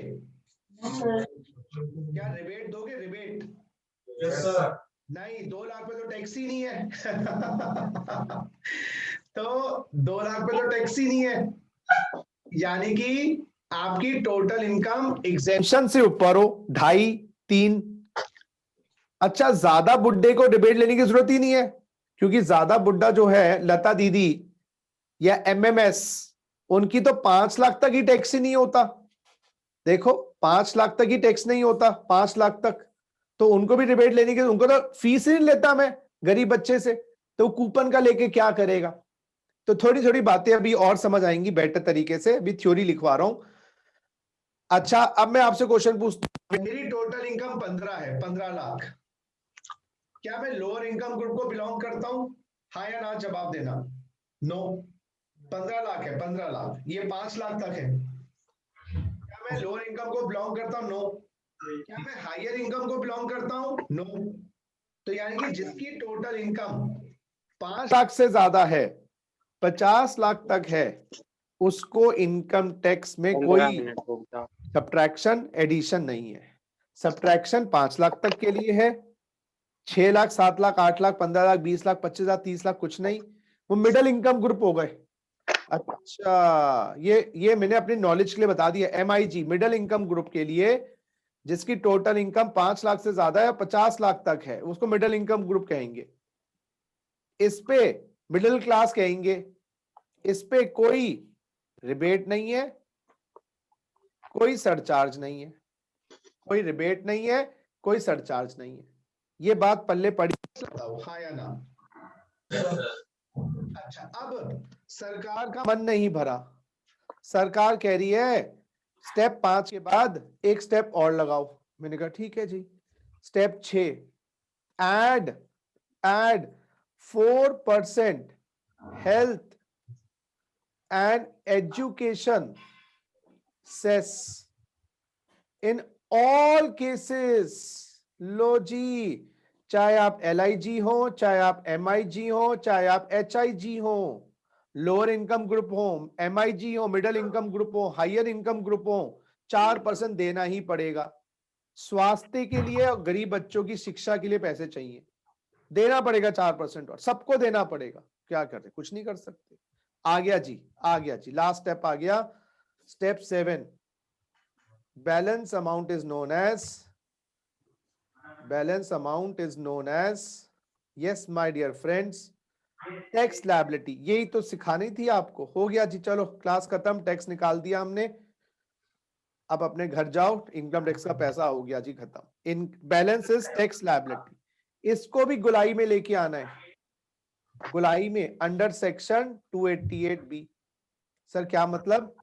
अरे बच्चों, अगर टैक्स का अमाउंट आया 2,44,414 रुपए 80 पैसे, टैक्स का अमाउंट आया 5,45,558 रुपए 40 पैसे, तो गवर्नमेंट कहती है गुप्ता जी पैसा पैसा करती है, पैसे पे क्यों मरती है, पैसा छोड़ दो।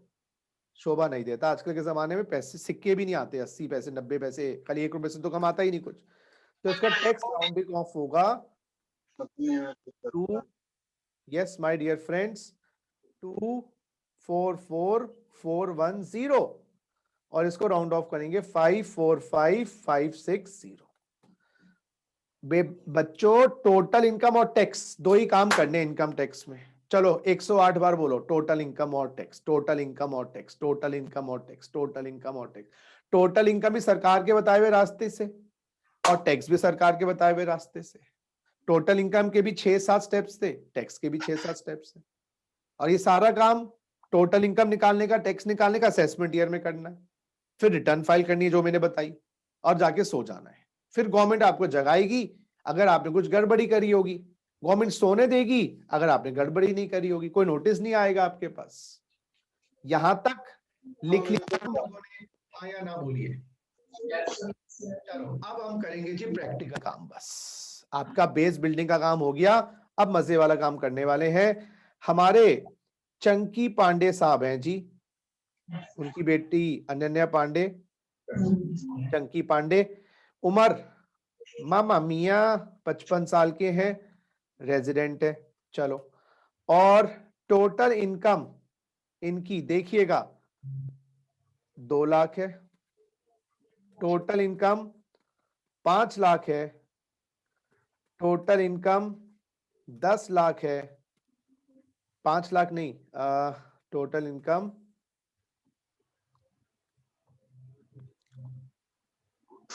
10 लाख है, टोटल इनकम चलो 10 लाख है, चलो 5 लाख भी लिखते हैं, 5 लाख भी लिखें, क्यों छोड़े, 5 लाख है, 10 लाख है, टोटल इनकम 25 लाख है, टोटल इनकम 50 लाख है। तो मामा मियाँ की 5 इनकम दी हुई है, 2 लाख, 5 लाख, 10 लाख, 25 लाख, 50 लाख। मामा मियाँ 55 साल के हैं, रेजिडेंट है। आपको हर केस में इनकम बतानी है। पहला केस से मैं शुरू करवाऊंगा। 2 लाख पे टैक्स बताइए कि मैं चंकी को 2 लाख की इनकम पर नहीं लगेगा, क्यों? बहुत बढ़िया, क्या बात है, दिल ले गई कुड़ी पंजाब दी, बहुत बढ़िया। आ जाओ, आंसर लिखिए पहला केस का। केस ए, टैक्स निल। मैं चाहता हूं केस बी को खुद करो। चलो केस बी को खुद करो जब टोटल इनकम 5 लाख है। स्टेप्स आपको लिखवाई दिए, नलायकों को मैंने, करिए जी। मैं भी एक चक्कर लगा के आया। तुम केस बी का टैक्स निकालो।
बच्चों क्या आंसर निकाला जी? 12,500। चलो चेक करते हैं भैया। पहले तो ये 2.5 लाख की लिमिट में आएंगे, 5 की लिमिट में आएंगे, 3 की लिमिट में आएंगे, 2.5 लाख। अच्छा, दूसरा स्पेशल रेट नहीं दिया कुछ, तो क्वेश्चन में अगर स्पेशल रेट के बारे में क्वेश्चन मेंशन ना करे तो स्लैब इनकम मानेंगे, स्लैब इनकम मानेंगे। ये बात लिख लेना। If question is silent about nature of income, assume by default slab rate, लिख लो। If question is silent, yes my dear friends, about nature of income, then assume, yes my dear friends, slab rate. If question is silent about nature of income, then assume slab rate. question is silent about nature of income, my dear friends, then assume slab rate. तो मैं इसकी 5 लाख की slab की मामा मियाँ की slab rate लगा रहा हूं, 0 से लेकर 2.5 लाख, टैक्स निल। अच्छा, कई बच्चों के मन में आता है सर ये मामा मियाँ 5 लाख रुपए जो कमा रहे हैं, ये पूरे 5 लाख पे, बच्चों के मन में बहुत क्वेश्चन आता है सर पूरे 5 लाख पे कितने आए हैं? पूरे 5 लाख पे 5% लगेगा, क्योंकि 2.5 से 5 के बीच में इनकी इनकम है, तो पूरे पे 5% लगेगा। 5 लाख का 5% 25,000। ये मन में क्वेश्चन आता है। नहीं, ये गलत तरीका है सॉल्व करने का। मैं दोबारा रिपीट कर दूं, जो बंदा 3 लाख कमाए, 4 लाख कमाए, 5 लाख कमाए, ऑब्वियसली स्लैब में आ रहा है। यहां पर ग्रेटर देन 2.5 लाख रुपए लिखा है। सारी इनकम 2.5 और 5 के बीच में नहीं, 2.5 से ऊपर वाली इनकम इसमें आएगी। दोबारा रिपीट करता हूं, कोई बंदा 2.5 तक कमाए तो बात ही खत्म, वो तो यहां आया, टैक्स लगेगा ही नहीं। अगर वो बंदा 3 कमाए तो पूरा 3 लाख में 5 नहीं, ग्रेटर देन 2.5, 50,000 रुपए आएंगे सेकंड स्लैब में। ये बड़ी कंफ्यूजन होती है बच्चों को, अभी समझ लो। अगर आप 3 लाख कमाओगे तो 2.5 तो इधर रोक ही लिए ना, 2.5 तो बीबी को दे दो कि घर चला भाई। 2.5 से अगर चल जाए तो एग्जाम्पल है, बीवी हस्बैंड को, बीबी काम करती है, हस्बैंड को दे देंगी, वो घर जमाई है कि भाई 2.5 लाख तुम रखो। अब 3 है तो इससे ग्रेटर देन 2.5 लाख आएगा, 50,000 रुपए सेकंड स्लैब में आएंगे। गच्चे क्या करते, पूरा 3 5 में डाल देते। गलती ये हो रही है, ये बात पकड़ी नहीं। इसी पे रुका रहूंगा पहले। अगर 3 लाख कमाते हो तो सेकंड स्लैब में 50,000 आएंगे, पूरे 3 नहीं आएंगे।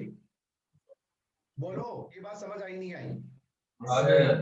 हाँ, अगर कोई बंदा 5.5 कमाता है तो तीसरे स्लैब में कितना डालोगे ये 50,000। कोई बंदा 10.5 लाख कमाता है तो चौथे स्लैब में कितना डालोगे? 50,000। ये बात पकड़ लेना। Excess amount. अब आओ स्लैब लगा दो चंकी पे, मामा मियाँ पे स्लैब लगाओ। तो मामा मियाँ पे स्लैब लगाते हैं भैया 2.5 लाख तक निल, 2.5 से ज्यादा मामा मियाँ 5 लाख तक कमाए। और क्या इन्होंने इस स्लैब में कितना अमाउंट डाला जाएगा बताओ? 5 लाख का कितना अमाउंट सेकंड स्लैब में आएगा? 2.5 लाख। बहुत बढ़िया, बहुत बढ़िया। 2.5 लाख। 2.5 लाख का 5% कितना हुआ? 12,500। कितना हुआ? 12,500। बहुत बढ़िया, 12,500। अब इसमें बच्चों स्टेप्स देखो कहां तक पहुंच गए। पहला स्टेप था इनकम निकाली, बहुत बढ़िया निकाल के दे रखी थी, स्प्लिट कर दिया, हमने पूरा स्लैब मान लिया, स्पेशल के बारे में क्वेश्चन में इंफॉर्मेशन नहीं थी, टैक्स रेट लगा दिया, स्लैब पे स्लैब रेट लगा दिया मामा मियाँ पे 12,500। क्या मामा मियाँ स्टेप 4 के लिए एलिजिबल? क्या स्टेप 4 लोअर इनकम ग्रुप को बिलोंग नहीं करते मामा मियाँ? No sir. करते हैं। इंडिविजुअल नहीं है, जानवर है। और क्या इंडिया में रहता नहीं है? रहता है। क्या टोटल इनकम 5 लाख तक नहीं है? तीनों कंडीशन पूरी हो रही है मामा मियाँ की। तो टैक्स से डिस्काउंट मिल जाएगा 12,500 रुपए तक का। तो 12.5 पे 12.5 का डिस्काउंट ले जाएगा मामा मियाँ, और मामा मियाँ का टैक्स हो जाएगा जी लो। तो वो यहां पर कूपन लगा देगा, कूपन है उसके पास, एलिजिबल है कूपन के लिए, जिसको बोलते हैं 87A का कूपन। और टैक्स लायबिलिटी 0, 4% तो जब लगता है ना, जब टैक्स आता हेल्थ और एजुकेशन से, तो जब लगता। निल का क्या लगाओगे? जब टैक्स ही नहीं है तो एडिशनल टैक्स क्या लगाओगे? कोई सरचार्ज सेस कुछ नहीं लगना। वो बात समझ आई नहीं आई?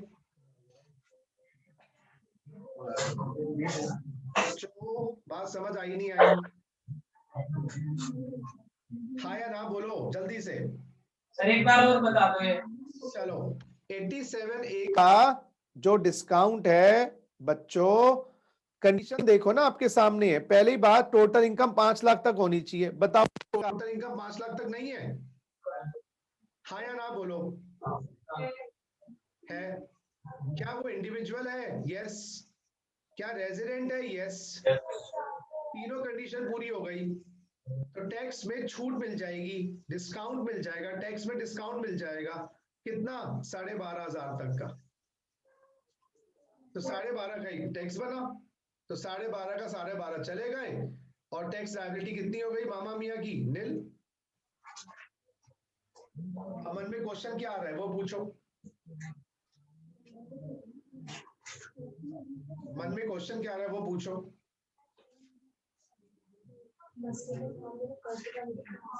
हो गया सर। हो गया? Yes sir. चलो गुड है। अब एक सेकंड बच्चों,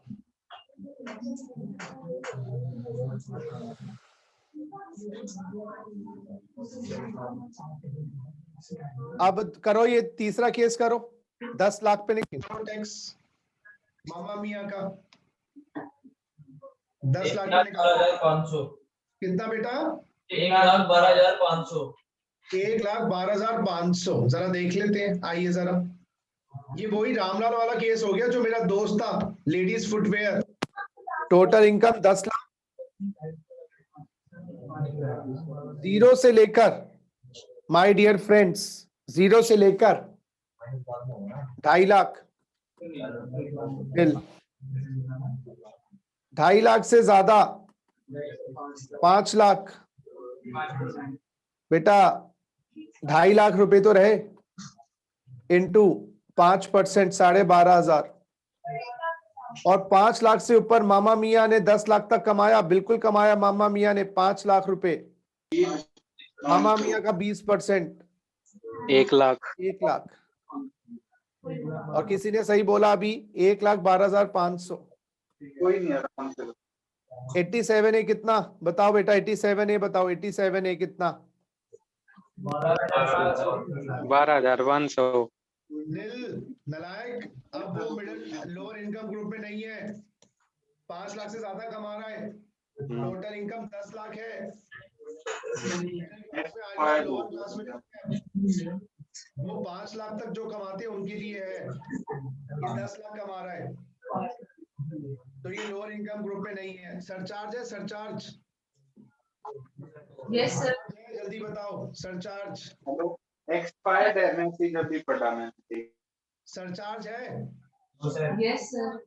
अरे थप्पड़ पड़ेगा। नहीं है, 50 लाख से ऊपर नहीं कमा रहा। No rebate, no discount, no surcharge. Surcharge किसके लिए? HIG। और रिबेट किसके लिए? LIG। ये है MIG, मिडिल इनकम ग्रुप। और मिडिल इनकम ग्रुप कौन होते हैं? 5 लाख से ज्यादा कमाने वाले, 50 लाख तक कमाने वाले। उनको सरकार तंग नहीं करती, ना सुई लगाती, ना उनको प्यार करती, ना लात मारती है, ना प्यार करती है। 50 लाख से ऊपर वालों को लात मारती है सरकार, काटती है। और 5 लाख तक वालों को सरकार पुचकारती है। इनको ना पुचकार है ना लात है। बात समझ आई? नहीं आई? जल्दी बोलो। सर स्टैश नहीं लगेगा? वो लगाओगे ना, अभी पहुंचे नहीं, अभी तो हम कुएं तक पहुंचे, पानी पीना है अभी। अब इस पे 4% हेल्थ और एजुकेशन सेस लगाना है। 4% कितना हुआ? करो इसका 4%, इसका 4% और देना पड़ेगा। ये हर एक को देना है, टैक्स बनेगा तो। पिछले केस में मामा मियाँ का टैक्स ही नहीं था। 4500 रुपए, 4500 रुपए। और टैक्स कितना बन गया? टैक्स लायबिलिटी कितनी बन गई? यही तो रामलाल का टैक्स मैंने निकाल के दिया था, 1,17,000 रुपए। देखो अब पूछो, प्लीज आस्क। विनय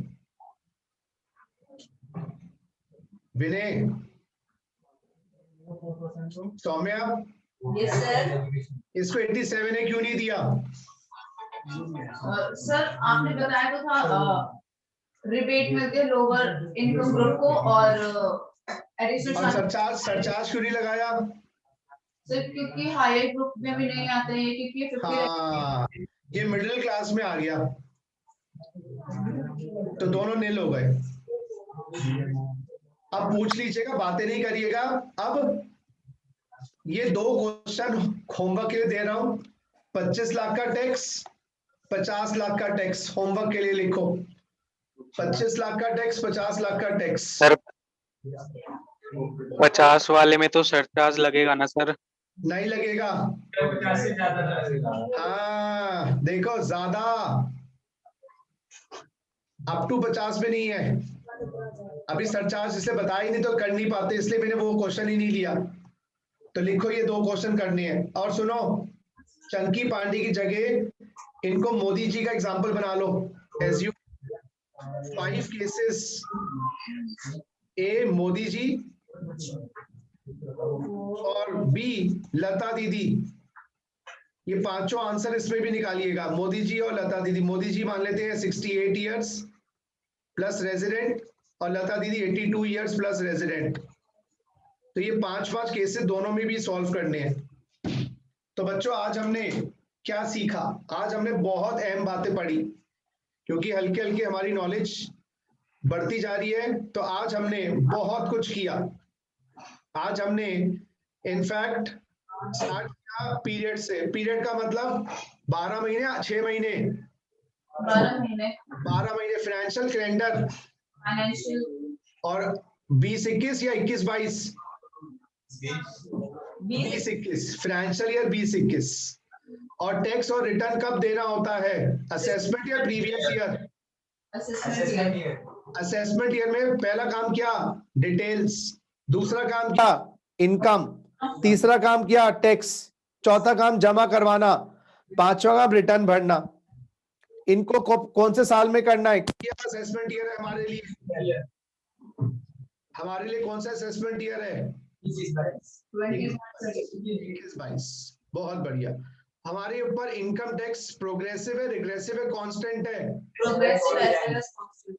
हाँ, और 7 इनकम्स कांस्टेंट की है, बाकी स्लैब की है। स्लैब रेट कहाँ दिए हुए हैं? स्लैब रेट कहाँ दिए हुए हैं? फाइनेंस एक्ट में। और स्पेशल रेट कहाँ दिए हुए हैं?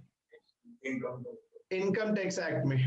अच्छा, टैक्स निकालने के लिए स्लैब रेट्स 2 टाइप की, अगली क्लास में ये भी करवाऊंगा। ये वाला, ये क्या है नया चीज, ये भी नहीं बताई। अभी 3 स्लैब्स हैं, 5 नील, 5 20-30। नील 5 20-30।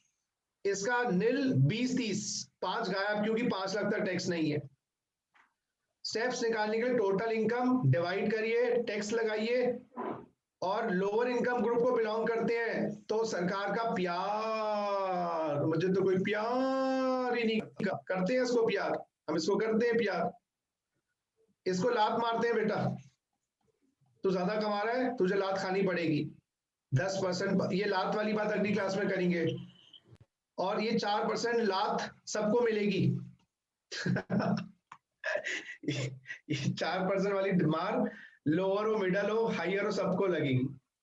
और इसको बाकी को बोलते हैं जी टैक्स लायबिलिटी, जो राउंड ऑफ होती। चलो अब देख के आ रहे हो, भागो यहां से, जल्दी से भाग जाओ। Bye, take care, love you all.